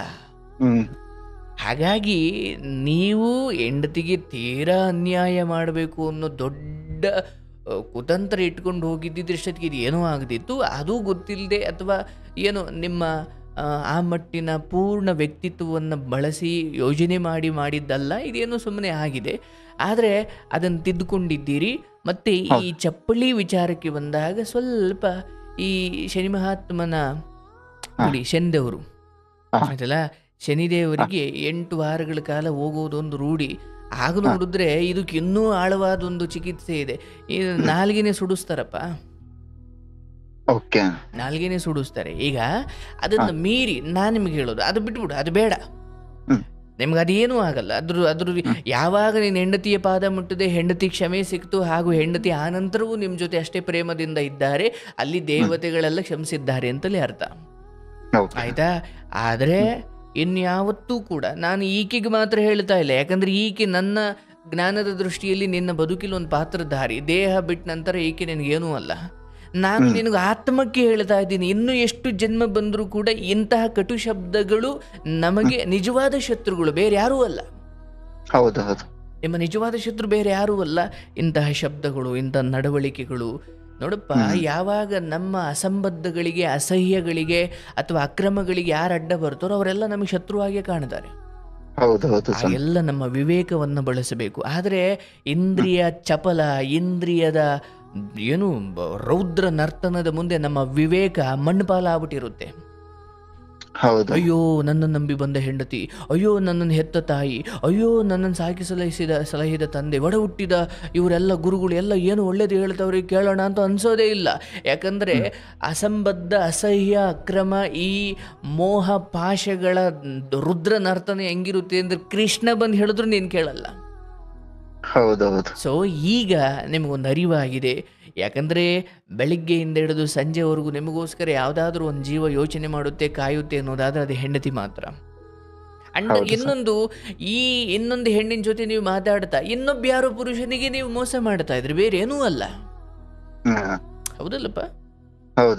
ನಾನು ಈಕೆ ಜೊತೆ ಗೊತ್ತಿಲ್ಲ ಅವ್ರ ಗಂಡಂಗೆ ಹೇಳ್ಬಿಟ್ಟು ಕಾನ್ಫರೆನ್ಸ್ ಹಾಕಿ ಏನು ಮಾತಾಡ್ತಿದ್ರ ನೀವು? ಇಲ್ಲ. ಅಂದ್ರೆ ಇಲ್ಲಿ ಒಬ್ಬರಿಗೆ ದ್ರೋಹ ಅಲ್ಲ, ಮೂವರಿಗೆ ದ್ರೋಹ. ಒಂದು ಅವಳ ಗಂಡನಿಗೆ, ಒಂದು ನಿಮ್ಮ ಹೆಂಡತಿಗೆ, ಸ್ವಯಂ ನಿಮಗೆ. ಆದರೆ ಈ ಅವ್ರಿವ್ರಿಗೆ ಮಾಡಿದ ದ್ರೋಹ ಬಿಟ್ಟುಬಿಡಿ, ನಿಮಗೆ ನೀವು ಮಾಡ್ಕೊಂಡಿದ್ದೀಯಲ್ಲ, ಅದು ಎಲ್ರಿಗೂ ಮಾಡಿದಕ್ಕಿಂತ ಅತಿ ದೊಡ್ಡ ದ್ರೋಹ ಅದು. ಯಾಕಂದ್ರೆ ನೀವೇ ಉರಿದೋಗ್ತಿದ್ದೀರಾ ಅಂದಾಗ ಹೊರಗಿನವ್ರಿಗೆ ಮಾಡಿದ ದ್ರೋಹ ಅವ್ರು 2 ನಿಮಿಷ ಮರೆತು ಬಿಡ್ತಾರೆ. ನಿಮಗೆ ನೀವು ಮಾಡ್ಕೊಂಡಿದ್ದೀಯಲ್ಲ, ಅದು ಸುಟ್ಟು ಹಾಕ್ಬಿಡುತ್ತೆ ನಿಮ್ಮನ್ನ. ಇದಕ್ಕೆ ಪರಿಹಾರ ಅಂತ ಹೆಂಡತಿಯ ಕ್ಷಮೆ, ಹಾಗೂ ಅದಾದ ನಂತರ ಈಗ GPS ಹಾಕ್ಸೋದು, ಎಲ್ಲಿದ್ದಾರೆ ಅಂತ ಟ್ರ್ಯಾಕ್ ಮಾಡೋದು, ಇದೆಲ್ಲದಕ್ಕೂ ಮೀರಿ ನಂಬಿಕೆ. ಆ ನಂಬಿಕೆನೇ ಇಲ್ದಂಗೆ ಆಗ್ಬಿಟ್ಟಿದೆ ಸ್ವಾಮಿ ಇವಾಗ ನನಗೆ. ಹೇಳುವುದು ಅದಕ್ಕೆ ಕೃಷ್ಣ ಹೇಳ್ತಾನೆ, ಅಪ್ಪ ನಿನಗಿವತ್ತಿರುವ ದರಿದ್ರತನ, ಬಡತನ ಹೊರಟೋಗಿ ನಾಳೆ ಶ್ರೀಮಂತಿಕೆ ಬರಬಹುದು, ಇವತ್ತಿರುವ ಸಿರಿವಂತಿಕೆ ಹೊರಟೋಗಿ ನಾಳೆ ದರಿದ್ರತನ ಬರಬಹುದು. ಆದರೆ ಒಮ್ಮೆ ಕಳೆದುಕೊಂಡ ನಂಬಿಕೆಗಳು, ವಿಶ್ವಾಸಗಳು, ಅಥವಾ ನಿಮ್ಮ ಬಗ್ಗೆ ಇದ್ದಂತಹ ಒಂದು ಬಹಳ ದೊಡ್ಡ ನಂಬಿಕೆ, ಇವು ಹೊರಟು ಅದರಲ್ಲೂ ಇಂಥ ಹೆಣ್ಣಿನ ವಿಚಾರ ಸೂಕ್ಷ್ಮ ಇದು. ಅಯ್ಯೋ ದೇವ, ಇದು ಹೆಂಗಿರುತ್ತೆ? ಅದರಲ್ಲೂ ಹೆಣ್ಣು, ಅದು ಇನ್ಯಾವನು ನೋಡ್ಕೊಳ್ಳೋ ಹೆಣ್ಮಗಳಾಗಿದ್ರೆ ನನ್ನಂಗೆ ಇವನು ಬಿಡು ಅಂತ ಸುಮ್ಮನೆ ಆಗ್ತಿದ್ಲೇನೋ. ಆಕೆ ಪತಿವ್ರತೆ, ನಿಯತ್ತಾಗಿರೋಳು. ಅಂಥವ್ರಿಗೆ ಇದು ಕಾಡುತ್ತಪ್ಪ. ಅದಕ್ಕೆ ಇಡೀ ಜೀವನ ಪೂರ್ತಿ ನೀವು ಈ ತಪ್ಪು ಮಾಡಿದ್ದೀರಾ, ಅದಕ್ಕೆ ಪರಿಹಾರ ಕ್ಷಮಿಸಿದ್ದಾಳೆ, ಅದು ಬೇರೆ. ಆದರೆ ಅದಕ್ಕೊಂದು ಶಿಕ್ಷೆ ಇರಬೇಕಲ್ಲ. ಮತ್ತೆ ನಾನು ಯಾರಿಗೂ ಅನ್ಯಾಯ ಮಾಡಿದೆ, ಯಾರಿಗೂ ಒಂದು ಪೆಟ್ಟು ಕೊಟ್ಟೆ ಅಂದರೆ ನನಗೆ ಅವನೇ ಹೊಡಿದೇ ಇರ್ಬೋದು, ಬಟ್ ಬೇರೆ ರೀತಿ ಬರುತ್ತೆ. ಬಟ್ ಇದು ಹೇಗೆ ಬರ್ತಾ ಇದೆ ಅಂದರೆ, ಆಗಾಗ ಅಪನಂಬಿಕೆಯ ಮಾತುಗಳಾಡುವ ಮೂಲಕ ಹೆಂಡತಿ ನೋವು ಕೊಡ್ತಾ ಇಲ್ಲ, ನಿಮ್ಮ ಹಳೆಯ ತಪ್ಪುಗಳು, ಹಳೆಯ ಪಾಪಗಳು ಇಲ್ಲಿ ಕೆಲಸ ಮಾಡ್ತಿದ್ದಾವೆ. ಬಟ್ ಅದಕ್ಕೊಂದು ಕೊನೆ ಇದೆ ಸ್ವಾಮಿ. ನಾವು ನನ್ನ ಹೆಂಡತಿ ಯಾವ ತರ ಇದ್ವಿ ಅಂದ್ರೆ ನಿಜವಾಗ್ಲೂ ನಂತರ ಹೆಂಡತಿನ ಪಡೆಯಕ್ಕೆ ಯಾರಿಗೂ ಸಿಗಲ್ಲ, ಅಂತ ಹೆಂಡತಿ ಯಾರಿಗೂ ಸಿಗಲ್ಲ. ಅಷ್ಟು ನನ್ನನ್ನ ನಂಬಿದ್ಲು. ಯಾರು ಏನ್ ಹೇಳ್ರು ಒಂದು ಚೂರು ನಂಬ್ತಾ ಇರ್ಲಿಲ್ಲ. ನನ್ ಗಂಡ ಹೌದು ಆತರ ಮಾಡಲ್ಲ ಅಂತಾನೆ ವಾದ ಮಾಡ್ತಾ ಇದ್ದಿತ್ತು. ಆದ್ರೆ ನನ್ನ ಫೋನ್ ಕಾಲ್ ರೆಕಾರ್ಡಿಂಗ್ ಇಂದ ಹಿಡಿದು ನನ್ನ ಬದುಕಿದ್ದು ಇವಾಗ ಸತ್ತಂಗೆ ಆಗ್ಬಿಟ್ಟಿದೆ ನನ್ನ ಜೀವನ. ಹೋಗ್ತೀನಿ ಬರ್ತೀನಿ ಅಷ್ಟೇ. ತೊಂದ್ರೆ ಇಲ್ಲ ನೋಡಪ್ಪ, ನಾನು ಹೇಳೋದು ಆ ನಂಬಿಕೆಯನ್ನು ಉಳಿಸ್ಕೊಳ್ಳಿಕ್ಕೆ, ಆ ನಂಬಿಕೆಯನ್ನು ಮತ್ತೆ ಪುನಃ ಸ್ಥಾಪಿಸ್ಲಿಕ್ಕೆ ಸ್ವಲ್ಪ ಸಮಯ ಬೇಕಾಗುತ್ತೆ. ಯಾವುದಾದ್ರೂ ಅಷ್ಟೇ, ನಿಮ್ಮ ಗಾಡಿ ಪಂಚರ್ ಚಕ್ರದ ಬ್ಲೋ ಇಳಿದೋದ್ರೆ ಅಥವಾ ಅದರಲ್ಲಿರೋ ಗಾಳಿ ಹೋದ್ರೆ ಅದನ್ನ ಮತ್ತೆ ಹಾಕಿಸ್ಲಿಕ್ಕೆ ಪಂಚರ್ ಅಂಗಡಿವರೆಗೂ ಹೋಗ್ಲೇಬೇಕು. ನಾನು ನೋಡಿದ ತಕ್ಷಣ ಸರಿ ಹೋಗುತ್ತಾ? ಪಂಚರ್ ಆಗಿರೋ ಆ ಟೈರ್ನ ನಿನ್ನ ಕಣ್ಣಾಕಿ ಒಂದೇ ದೃಷ್ಟಿಯಲ್ಲಿ ಟೈರ್ ನೋಡಿದ್ ಮಾತ್ರ ಸರಿ ಹೋಗಲ್ಲ. ಪಂಚರ್ ಅಂಗಡಿವರೆಗೂ ಹೋಗ್ಬೇಕು, ಅಲ್ಲಿ ಬ್ಲೋ ಹೊಡಿಸ್ಕೊಳ್ಬೇಕು ಅಂದ್ರೆ ಒಂದು ಸಮಯ ಹಿಡಿಯುತ್ತೆ, ಅದಕ್ಕೊಂದು ಸಮಯ ಬೇಕು. ನಿಮ್ಮ ಹೆಂಡತಿ ವಿಚಾರದಲ್ಲೂ ಕೂಡ ಮೊದಲನೇದಾಗಿ ಓಕೆ, ಇದು ಇಲ್ಲಿಗೆ ನಿಂತಿದೆ, ಆದರೆ ಮನೆಯಲ್ಲೇ ಸ್ವಲ್ಪ ಹೆಂಡತಿ ಯಾಕೋ ನೀವು ಸಂಜೆ ಮನೆಗೆ ಹೋದಾಗ ಸ್ವಾಮಿ ಒಂದೇ ನಿಮಿಷ ಸ್ವಾಮಿ, ಒಂದೇ ನಿಮಿಷ. ನೀವು ಮಾತನಾಡುತ್ತಿರುವ ವ್ಯಕ್ತಿಯು ನಿಮ್ಮ ಕರೆಯನ್ನು ಹೋಲ್ಡ್ ನಲ್ಲಿ ಇರಿಸಿದ್ದಾರೆ. ದಯವಿಟ್ಟು ಲೈನ್ ನಲ್ಲಿ ಇರಿ. ಆಪ್ ಜಿಸ್ ವ್ಯಕ್ತಿ ಸೆ ಸ್ವಾಮಿ ಹ್ಮ್ ಸರಿ ಸ್ವಾಮಿ, ಅಷ್ಟೇ ನಮ್ಗೆ ಇದು ಸಿಕ್ತು ಸ್ವಾಮಿ. ತೊಂದ್ರೆ ಇಲ್ಲ, ಈಗ ನಾನು ಅಷ್ಟೇ ಹೇಳೋದು. ನಂದು ಗೆಸ್ಟ್ ಬಂದ್ರು, ತಪ್ಪಾಗಿ ತಿಳ್ಕೊಂಬೇಡಿ. ತೊಂದ್ರೆ ಇಲ್ಲ. ಆಮೇಲೆ ವಿಚಾರವಾಗಿ ಸದಾ ಪ್ರಾಮಾಣಿಕರಾಗಿ ಮುಂದುವರಿರಿ. ಆಕೆಯ ಅನುಮಾನ ಇನ್ನು ಬೇಗ ಕಡಿಮೆ ಆಗುತ್ತೆ. ನೀವು ಸ್ವಾಮಿ ಆಮೇಲೆ ಇನ್ನೊಂದು, ನನ್ ಮಗ US ಹೋಗ್ತಾ ಇದ್ದಾನೆ. ಅವನದು ಜೀವನ ಹೇಗಿರುತ್ತೆ ಸ್ವಾಮಿ ಅಲ್ಲಿ, ಅವನ್ನ ಕಳ್ಸ್ಬೇಕೋ ಬೇಡ ಅಂತ ಒಂದು ನನಗೆ ಡೌಟ್ ಸ್ವಾಮಿ. ನೋಡಪ್ಪ, ಇದ್ರ ಬಗ್ಗೆ ಎಲ್ಲ ಬಹಳ ದೀರ್ಘವಾಗಿ ಅವ್ರ ಮಗನ ಜೊತೆ ಎಲ್ಲ ಮಾತಾಡಿ ಹೇಳ್ಬೋದು ಹೊರತು, ಬಟ್ ಈಗ ನಾನು ಹೇಳೋದು ಒಳ್ಳೆ ಉದ್ದೇಶಕ್ಕೆ ಹೊರಟಿದ್ರೆ ಕಳ್ಸಪ್ಪ, ಅದರಲ್ಲಿ ಏನು ತಪ್ಪಿದೆ, ಒಳ್ಳೇದಾಗುತ್ತೆ. ಮಕ್ಕಳು ಅಂದ್ರೆ ನೋಡಿ, ಡ್ರೈವಿಂಗ್ ಕೆಲಸ ಮಾಡ್ಕೊಂಡು ಅವ್ರನ್ನ ಚೆನ್ನಾಗಿ ಓದಿಸ್ತಾ ಇದ್ದೀರಾ, ಒಳ್ಳೆ ಉದ್ದೇಶ ಇಟ್ಕೊಂಡು ಕಳಿಸಿ. ಹೌದು ಸ್ವಾಮಿ, ನನ್ಗೆ ಅಂತ ನಾನು ಏನು ಸೇವಿಂಗ್ ಮಾಡ್ಕೊಂಡಿಲ್ಲ, ಎಲ್ಲ ನನ್ನ ಮಕ್ಳೇ. ಯಾಕೆಂದ್ರೆ ನನ್ನ ಅಪ್ಪ ನನಗೆ ಮಾಡಿರೋ ಮೋಸದಿಂದ ನನ್ನ ಜೀವನದಲ್ಲಿ ನನ್ಗ ಅಪ್ಪ ಎಲ್ಲರೂ ಹೇಳ್ತಾರೆ ನನ್ಗ ಅಪ್ಪ ಅಂದ್ರೆ ದೇವ್ರು, ಅಪ್ಪ ಅಂದ್ರೆ ಹೀರೋ ಅಂತ. ಬಟ್ ನನ್ನ ಜೀವನದಲ್ಲಿ ನನ್ಗಂತ ಅಪ್ಪ ಒಂದು ನಯ ಪೈಸೆ ಯೂಸ್ ಆಗಿಲ್ಲ ಸ್ವಾಮಿ, ಒಂದು ನಯ ಪೈಸಕ್ಕೆ. ಕೊನೆಗಾಲದಲ್ಲಿ ನನ್ನ ಹಾಕೊಳಕ್ ಒಂದ್ ಜೊತೆ ಚಪ್ಲಿ ಇಲ್ಲ, ಬರೀ ಕಾಲಲ್ಲಿ ನಾನು ಸ್ಕೂಲ್ಗೆ ಹೋಗ್ತಾ ಇದ್ದೆ. ಈ ಜನಗಳು ಆಡ್ಕೊಳ್ಳೋದ್ ನೋಡಿ ನೋಡಿ ನೋಡಿ ನಾನು ಈ ಜನಗಳ ಸಂಬಂಧಿಕರನ್ನೇ ಬೇಡ ಅಂತ ಹೇಳ್ಬಿಟ್ಟು ನನ್ ಪಾಡ್ ನಾನು ಬರೀ ಕಾಲಲ್ಲೇ ಬಂದ್ಬಿಟ್ಟೆ ಸ್ವಾಮಿ. ನಾನು 97 ಕುರಿತು ಯಾವಾಗ್ಲೂ ಈ ಬಸ್ ಸ್ಟ್ಯಾಂಡ್ ಅಲ್ಲಿ ಇರೋ ತಂಗುದಾಣವನ್ನ ಇನಿಮೆ ಅದರಿಂದ ಏನು ಉಪಯೋಗ ಆಯ್ತಪ್ಪ ಅಂದ್ರೆ ಏನ್ ಹೇಳ್ಬಹುದು ನಾವು? ಹೌದೌದು, ನಮಗೆ ಅರೆಗಳಿಗೆ ನಿಂತ್ಕೊಳ್ಳಿಕ್ಕೆ, ಮಳೆಯಿಂದ ಗಾಳಿಯಿಂದ ಬಿಸಿಲಿಂದ ತಪ್ಪಿಸ್ಕೊಳ್ಳಿಕ್ಕೆ ಒಂದು ಅರೆಗಳಿಗೆ ಆಶ್ರಯ ನೀಡ್ತು ಅನ್ನೋದಕ್ಕೆ ಆ ಕಾರಣಕ್ಕೆ ನಾವು ಕೃತಜ್ಞತೆ ಹೇಳ್ತೀವಲ್ಲಪ್ಪ. ಹೌದು ಸ್ವಾಮಿ. ಹಾಗೆ ಎತ್ತಿದ್ದಾರೆ ಅನ್ನೋ ಒಂದೇ ಕಾರಣ ಸಾಕು. ಅದನ್ನು ಮೀರಿ ಮಿಕ್ಕಿದ್ದು ನಿಮ್ಮ ಬದುಕಲ್ಲ, ತುಂಬಾ ಜನ ಬದುಕಲ್ಲಿ ಗೊಂದಲ ಆಗಿದೆ. ಆದ್ರೆ ಎತ್ತಿದ್ದಾರೆ ಅನ್ನೋ ಕಾರಣ ಅದನ್ನು ಕೃತಜ್ಞತೆಯಾಗಿ ಇಟ್ಕೊಳ್ಳಿ. ಬಟ್ ಅದು ಹೊರತಾಗಿ ಏನೇ ಅಂದ್ರೆ ಹಾಗಿದ್ದಿದ್ಕೆ ತಾನೇ ನೀವು ಇವತ್ತು ಇಷ್ಟೆಲ್ಲ ಛಲವಾಗಿ ಬಂದು ಬದುಕ್ತಾ ಇರೋದು. ಹೌದು ಸ್ವಾಮಿ, ನಾನ್ ಪಟ್ಟಿರೋ ಕಷ್ಟ ನನ್ ಮಕ್ಳು ಯಾವತ್ತೂ ಪಡಬಾರ್ದು ಅಂತ ಹೇಳಿ ಅವ್ರನ್ನ ಒಳ್ಳೆ ಕಾಲೇಜ್ಗೆ ಹಾಕ್ತೆ. ಫಸ್ಟ್ ಇಂದಲೂ ನಾರಾಯಣ ಸ್ಕೂಲಲ್ಲೇ ಓದಿಸ್ತಾ ಅವ್ರನ್ನ. ಅದಕ್ಕೆ ಹೇಳ್ತಾರಂತೆ, ನೀನು ಅವಮಾನ ಮಾಡಿದವರು, ನಿಮ್ಮನ್ನು ಚೆನ್ನಾಗಿ ನೋಡ್ಕೊಳ್ಳದೆ ಇರೋರು ಕೂಡ ನಿಮಗೆ ವರನೇ ಹೌದು. ಅದನ್ನ ತುಂಬಾ ಆಳವಾಗಿ ಯೋಚನೆ ಮಾಡಿದ್ರೆ ಗೊತ್ತಾಗುತ್ತೆ. ಹೌದು, ತಂದೆ ಕೂಡ ಹೀರೋನೇ, ನಿಮಗೆ ಜನ್ಮ ಕೊಟ್ಟಿದ್ದಾರೆ. ಮತ್ತೆ ನಿಮಗೆ ಛಲ ಹಠ ಬರ್ಲಿಕ್ಕೆ ಅವರು ಅತ್ಯಂತ ಕೆಟ್ಟದಾಗಿ, ಅರ್ಥಾತ್ ಒಬ್ಬ ಒಂದು ಕೆಟ್ಟ ಪಾತ್ರ ಕೂಡ ಒಬ್ಬ ಯಶಸ್ಸಿಗೆ ಬಹಳ ಮುಖ್ಯ. ಹೀರೋ ಬೆಲೆ ಗೊತ್ತಾಗೋದೇ ವಿಲನಿಂದ ಅಲ್ವೇ? ಹೌದು ಸ್ವಾಮಿ. ಹಾಗೆ ನೋಡಿದ್ರೆ ಇವತ್ತು ನೀವು ನಿಮ್ಮ ಹೆಂಡತಿಗೆ ಹೀರೋ, ಮಕ್ಕಳಿಗೆ ಹೀರೋ ಅಂದ್ರೆ ಆ ಹೀರೋ ಹುಟ್ಟಾಕಿದ್ದು ಅಂದ್ರೆ ಜನ್ಮತಃ ತಂದೆ ಆದ್ರೆ ಗುಣತಃ ಅಥವಾ ಹಠ ಛಲ ಬರ್ಲಿಕ್ಕೂ ಅವರ ನಿರ್ಲಕ್ಷ್ಯ, ಅವರ ಕುಡಿತ ಅಥವಾ ಅವರ ಅಂದ್ರೆ ಕೆಲವೊಬ್ರು ಉದ್ಧಾರ ಆಗಿ ಪಾಠ ಆದ್ರೆ ಕೆಲವೊಬ್ರು ಹಾಳಾಗಿ ಪಾಠ ಆಗ್ತಾರೆ, ಒಟ್ಟಿನ ಪಾಠ ಆಗ್ತಾರೆ. ಅವ್ರು ಆ ಮೂಲಕ ಪಾಠ ಆಗಿದ್ದಾರೆ. ಅವ್ರ ಬಗ್ಗೆ ಯಾವುದೇ ದೂಷಣೆಗಳು ಬೇಡ. ಅವ್ರಿಗೆ ಅವ್ರವ್ರ ಜನ್ಮದ ಅವ್ರ ಏನೋ ಈಗ ನಿಮ್ದು ಗೊತ್ತಿಲ್ದಂಗೆ ನೀವು ಎಡವಟ್ಟು ಮಾಡ್ಕೊಂಡ್ರಲ್ಲ, ಅವರು ಹಂಗೆ ಮಾಡ್ಕೊಂಡಿದ್ದಾರೆ ಅನ್ಕೊಂಡು ಸುಮ್ಮನಾಗಿ ಅಷ್ಟೇ. ಅದ್ರ ಬಗ್ಗೆ ಆಪಾದನೆಗಳು ಬೇಡ. ಅದು ಬಿಟ್ಟು ಮುಂದಕ್ಕೆ ಬಂದಿದ್ದೀರಾ. ಈಗ ನೀವೇ ಸ್ವಯಂ ನಿಮ್ಮ ಮಕ್ಕಳಿಗೆ ಒಬ್ಬ ಕೆಟ್ಟ ತಂದೆ ಅಥವಾ ತಂದೆ ಆದವನು ಹೇಗೆ ಇರಬಾರ್ದು ಅನ್ನೋದಕ್ಕೆ ನಿನ್ನ ತಂದೆ ಪಾಠ. ಹೌದು ಹಾಗೆ ನೀವು ಬದುಕ್ತಾ ಇದ್ರಿ. ಈಗ ನೀವು ಅದನ್ನೇ ಹೇಳಿದ್ರಿ, ನಾವು ನಮ್ಮ ತಂದೆ ಮಾಡಿದ್ ನಾವು ನಮ್ಮ ಮಕ್ಕಳಿಗೆ ಅದು ಮಾಡಬಾರ್ದು, ಅಥವಾ ನಮ್ಮ ತಂದೆ ನಮಗೆ ಯಾವುದೇ ಸವಲತ್ತು ಕೊಡಿಸ್ಲಿಲ್ಲ, ಹಾಗಾಗಿ ನಮ್ಮ ಮಕ್ಕಳಿಗೆ ನಾವೆಲ್ಲ ಕೊಡಿಸ್ತಾ ಇದ್ದೀವಿ ಅಂದ್ರೆ ಈ ಮಾತು ಬರ್ಲಿಕ್ಕೆ ಅಂದ್ರೆ ತಂದೆಯೇ ಕಾರಣ ಆಯ್ತಲ್ಲ. ಮತ್ತೆ ಅಂದ್ರೆ ಒಳ್ಳೇದೋ ಕೆಟ್ಟದ್ದೋ ನಾವು ಅವರಿಂದ ಜನ್ಮ ತಗೊಂಡಿದ್ದೀವಿ, ಇದೊಂದು ಕಾರಣ ಸಾಕು. ಹಾಗಾಗಿ ಕೃಷ್ಣನ ತಂದೆಯ ಹೆಸರು, ವಸುದೇವನ ಹೆಸರು ಎಲ್ಲೂ ಅಷ್ಟು ಬರುವುದಿಲ್ಲ, ಆದರೆ ನಾವು ನೆನ್ಪಿಟ್ಕೊಂಡಿದ್ದೀವಿ. ಹಾಗಾಗಿ ಕೆಲವೊಮ್ಮೆ ಜನ್ಮ ಕೊಟ್ಟಿದ್ದಕ್ಕಿಂತ ದೊಡ್ಡದು ಏನೂ ಇಲ್ಲಪ್ಪ ನನ್ನ ಪ್ರಕಾರ. ಅಯ್ಯೋ ಇವರಲ್ಲಿರು ಬೇರೆಯವ್ರು ಕೊಡ್ತಾರೆ ಅಂತ ನೀನು ಹೇಳ್ಬೋದಿತ್ತು, ಆದರೆ ಬೇರೆಯವ್ರು ಯಾರೋ ಕೊಟ್ಟಿದ್ರೆ ಇಷ್ಟು ಛಲವಾಗಿ ನಿನ್ನ ಬದುಕಿರ್ತಿರ್ಲಿಲ್ಲ. ಒಂದು ಬಡತನದ ಮನೆಯಲ್ಲಿ ನಿರ್ಲಕ್ಷ್ಯ ತಂದೆಯನ್ನ ಹೊಂದಿರುವ ಮನೆಯಲ್ಲಿ ಹುಟ್ಟಿದ ಈ ಕಾರಣಕ್ಕೆ ಇವತ್ತು ನೀವಿಷ್ಟು ಬಂದಿದ್ದೀರಾ. ನಿಮ್ಮ ಮಗ ಹೊರದೇಶಕ್ಕೆ ಹೋಗ್ತಿದ್ದಾನೆ, ನಾಳೆ ಆತ ಇನ್ನೂ ಅದ್ಭುತವಾಗ್ತಾನೆ, ನೀವು ನೋಡಿ ಬೇಕಾದ್ರೆ. ಹೌದು ಸ್ವಾಮಿ, ನನ್ ಮಗ ತುಂಬಾ ಇಂಟೆಲಿಜೆಂಟ್ ಸ್ವಾಮಿ. ಅವನು ಎಷ್ಟು ಚೆನ್ನಾಗಿ ನನ್ಗೆ ಪಾಠ ಮಾಡ್ತಾನೆ ಅಂದ್ರೆ, ಅವನು ಪಾಪ ಆಗಲ್ಲ ಪಾಪ, ನಾವ್ ಹೀಗಿರ್ಬೇಕು ಆಗಿರ್ಬೇಕಂತ ಪ್ರತಿ ಒಂದನ್ನು ಅವನು ಕುತ್ಕೊಂಡು ನನ್ಗೆ ಒಂಥರ ಗೈಡ್ ತರ ನನ್ಗೆ ಹೇಳ್ತಾನೆ. ನಾನು ಅವನ್ಗೆ ಅಪ್ಪ ಅಲ್ಲ, ಅವ್ನು ನನ್ಗೆ ಅಪ್ಪನ ತರ ಹೇಳ್ತಾನೆ ನನ್ಗೆ. ಆಗ್ಲಿ, ಎಲ್ಲ ಒಳ್ಳೇದೇ ಆಗುತ್ತೆ. ಇನ್ನು ಮುಂದೆ ನಿಮ್ಮ ಶ್ರೀಮತಿ ಅವರ ವಿಚಾರವಾಗಿ ಅವರು ಖಂಡಿತ ಸರ್. ಕ್ಷಮೆ ಮಾಡಿದ್ದಾರೆ. ಯಾವ ದೇವಸ್ಥಾನ ನೋಡಿ, ನಾನು ಹೇಳೋದು, ಕಟ್ಟಿಕೊಂಡ ಹೆಂಡತಿಯನ್ನು ಚೆನ್ನಾಗಿ ಬಾಳಿಸಬೇಕು. ತಂದೆ ತಾಯಿಗಳನ್ನು ನೋಡ್ಕೊಳ್ಳೋಕ್ಕಾಗದೇ ಇದ್ದರೂ, ಅವರಿದ್ದರೂ ಇಲ್ಲದೆ ಹೋದರೂ ಮನಸಾರೆ ಅವರ ಆಶೀರ್ವಾದವನ್ನು ಬೇಡ್ತಾ ಇರಬೇಕು. ಯಾಕಂದರೆ ವಿಧಿಯ ಕೈವಾಡಕ್ಕೆ ಸಿಕ್ಕಿ ಎಂಥ ಮಹಾತ್ಮನೂ ಕೂಡ ದುರಾತ್ಮನಂತೆ ವರ್ತಿಸುವ ಕಾಲ ಮನುಷ್ಯರಿಗೆ ಬರುತ್ತಪ್ಪ. ಈಗ ನೀವು ಕತೆಗಳಲ್ಲಿ ಎಲ್ಲೆಲ್ಲೋ ನೋಡಿದ್ದೀರಿ, ಅಯ್ಯೋ ಒಂದು ಕಾಲದಲ್ಲಿ ಅವ್ರ ಮನೆತನ ಎಷ್ಟು ಚೆನ್ನಾಗಿತ್ತು ಗೊತ್ತಾ ಸರ್, ಇವತ್ತು ಒಂದೊಂದು ತುತ್ತುಕು ಬೇಡ್ತಾರೆ ಅನ್ನೋ ಕಾಲ. ಅಂದ್ರೆ ಹಂಗಿದ್ದವ್ರು ಹಿಂಗ್ಯಾಕಾದ್ರು? ಎಲ್ಲ ವಿಧಿ ಆಟ. ಹಂಗೆ ನಿನ್ ತಂದೆದು ಒಂದು ಆಟ, ಅವ್ರದ್ದು ಒಂದು ಕಾಲ ಅವ್ರು ಮುಗಿಸ್ ಹೊಂಟ್ರಪ್ಪ. ನಿಮ್ದು ಇವತ್ತು ಹಿಂಗಿದ್ದೀರಿ, ನಾಳೆ ಏನೋ ಯಾರಿಗೆ ಗೊತ್ತಪ್ಪ. ನಾಳೆ ದಿನ ಮಗ ಅನ್ಬೋದು, ನಮ್ಮ ಅಪ್ಪ ಹೊರದೇಶಕ್ಕೆ ಕಳಿಸ್ದ, ಆಮೇಲೆ ಯಾಕೋ ಅವನು ಬದಲಾಗ್ಬಿಟ್ಟ. ಹಂಗೆ ಅದೇ ಕಾಲಕ್ಕೇನೋ ನಿಮಗೆ ಬುದ್ಧಿ ಕೆಡ್ಬೋದು, ಯಾರಿಗೆ ಗೊತ್ತು. ನಾಳೆ ನಿಮ್ಮ ಮಗ ಅನ್ಬೋದಾ, ಹೊರದೇಶಕ್ಕೆ ಕಳಿಸಿದ್ದಷ್ಟೇ, ಆಮೇಲೆ ಏನು ಮಾಡಲಿಲ್ಲ, ಮಾಡೋಕ್ಕೆ ಯಾಕಾಗಲಿಲ್ಲ ಅಂದರೆ ಏನೋ ಕಾರಣಕ್ಕೆ ಬುದ್ಧಿ ಕೆಟ್ಟುಬಿಡ್ತು. ಹಾಗಾಗಿ ಇವಕ್ಕೆಲ್ಲ ಮನುಷ್ಯನ ಮಿತಿ ಯೋಚನೆಗೂ ಮೀರಿ ಇನ್ನೇನೋ ಇಲ್ಲಿ ಕೆಲಸ ಮಾಡ್ತಾ ಇದೆ. ಹಾಗಾಗಿ ಸದಾಕಾಲ ವಿನಮ್ರವಾಗಿ ಏನು ಸಿಕ್ತೋ, ತಾಯಿ ಪ್ರೀತಿ, ತಂದೆಯ ನಿರ್ಲಕ್ಷ್ಯ ಅಥವಾ ಹೆಂಡತಿಯ ಈ ಪ್ರೀತಿ, ಮಗನ ಈ ಮಟ್ಟಿನ ಬುದ್ಧಿವಂತಿಕೆ ಅಥವಾ ಪ್ರಬುದ್ಧತೆ, ಎಲ್ಲವೂ ನಮ್ಮ ಪಾಲಿಗೆ ಒಳಿತು ಕೆಡುಕು ಬಂದೇ ಇದೆ. ಕೆಟ್ಟದ್ದು ಮಾತ್ರ ಬೇಡ, ಒಳ್ಳೇದು ಮಾತ್ರ ಬೇಕು ಇಲ್ಲ, ಎಲ್ಲವನ್ನ ಮಡ್ಲಿಗೆ ಹಾಕೊಳ್ಬೇಕು. ಯಾಕಂದರೆ ಈ ಜನ್ಮದಲ್ಲಿ ನಾವು ಇದನ್ನು ಅನುಭವಿಸಿಯೇ ಈ ಪ್ರಾಣ ಬಿಡಬೇಕು. ಯಾಕಂದರೆ ಹೊಸ ಹಡಗತ್ತಬೇಕು, ಇಲ್ಲಾಂದ್ರೆ ಇದನ್ನೇ ತಾಂಡು ಅಲ್ಲೂ ಅನುಭವಿಸ್ಬೇಕಾಗುತ್ತೆ.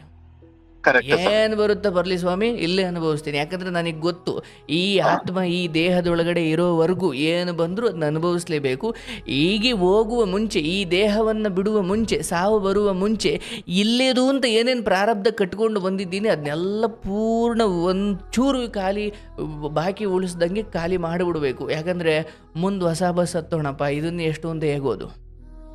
ಹಾಗಾಗಿ ನಿಮ್ಮ ಹೆಂಡತಿಗೆ ಹಾಗೆ ಹೊಡೆದಿದ್ದು ಬೈದಿದ್ದು ಎಲ್ಲವೂ ಈಗ ಮುಗಿದು ಹೋಗಿದೆ. ಆಕೆಯ ಕ್ಷಮೆಯ ಮೂಲಕ ಆಕೆ ಒಬ್ಬಳು ಕ್ಷಮಿಸಿದ್ರೆ, ಆಕೆ ಒಬ್ಬಳು ನಗುತ್ತಾ ಇದ್ರೆ ಮನೆಯೇ ಬೃಂದಾವನ, ಮನೆಯೇ ಮಂತ್ರಾಲಯ, ಬೇರೆ ಏನೂ ಅಲ್ಲ.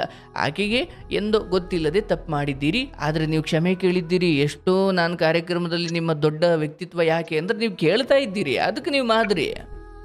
ಸರ್, ಪ್ರತಿದಿನ ಒಂದ್ ಅಂಡ್ ಹಾಫ್ ಅವರ್ಸ್ ಆಗುತ್ತೆ ಸರ್ ನನ್ನ ಮನೆಯಿಂದ ಎಲೆಕ್ಟ್ರಾನ್ ಸಿಟಿಗೆ.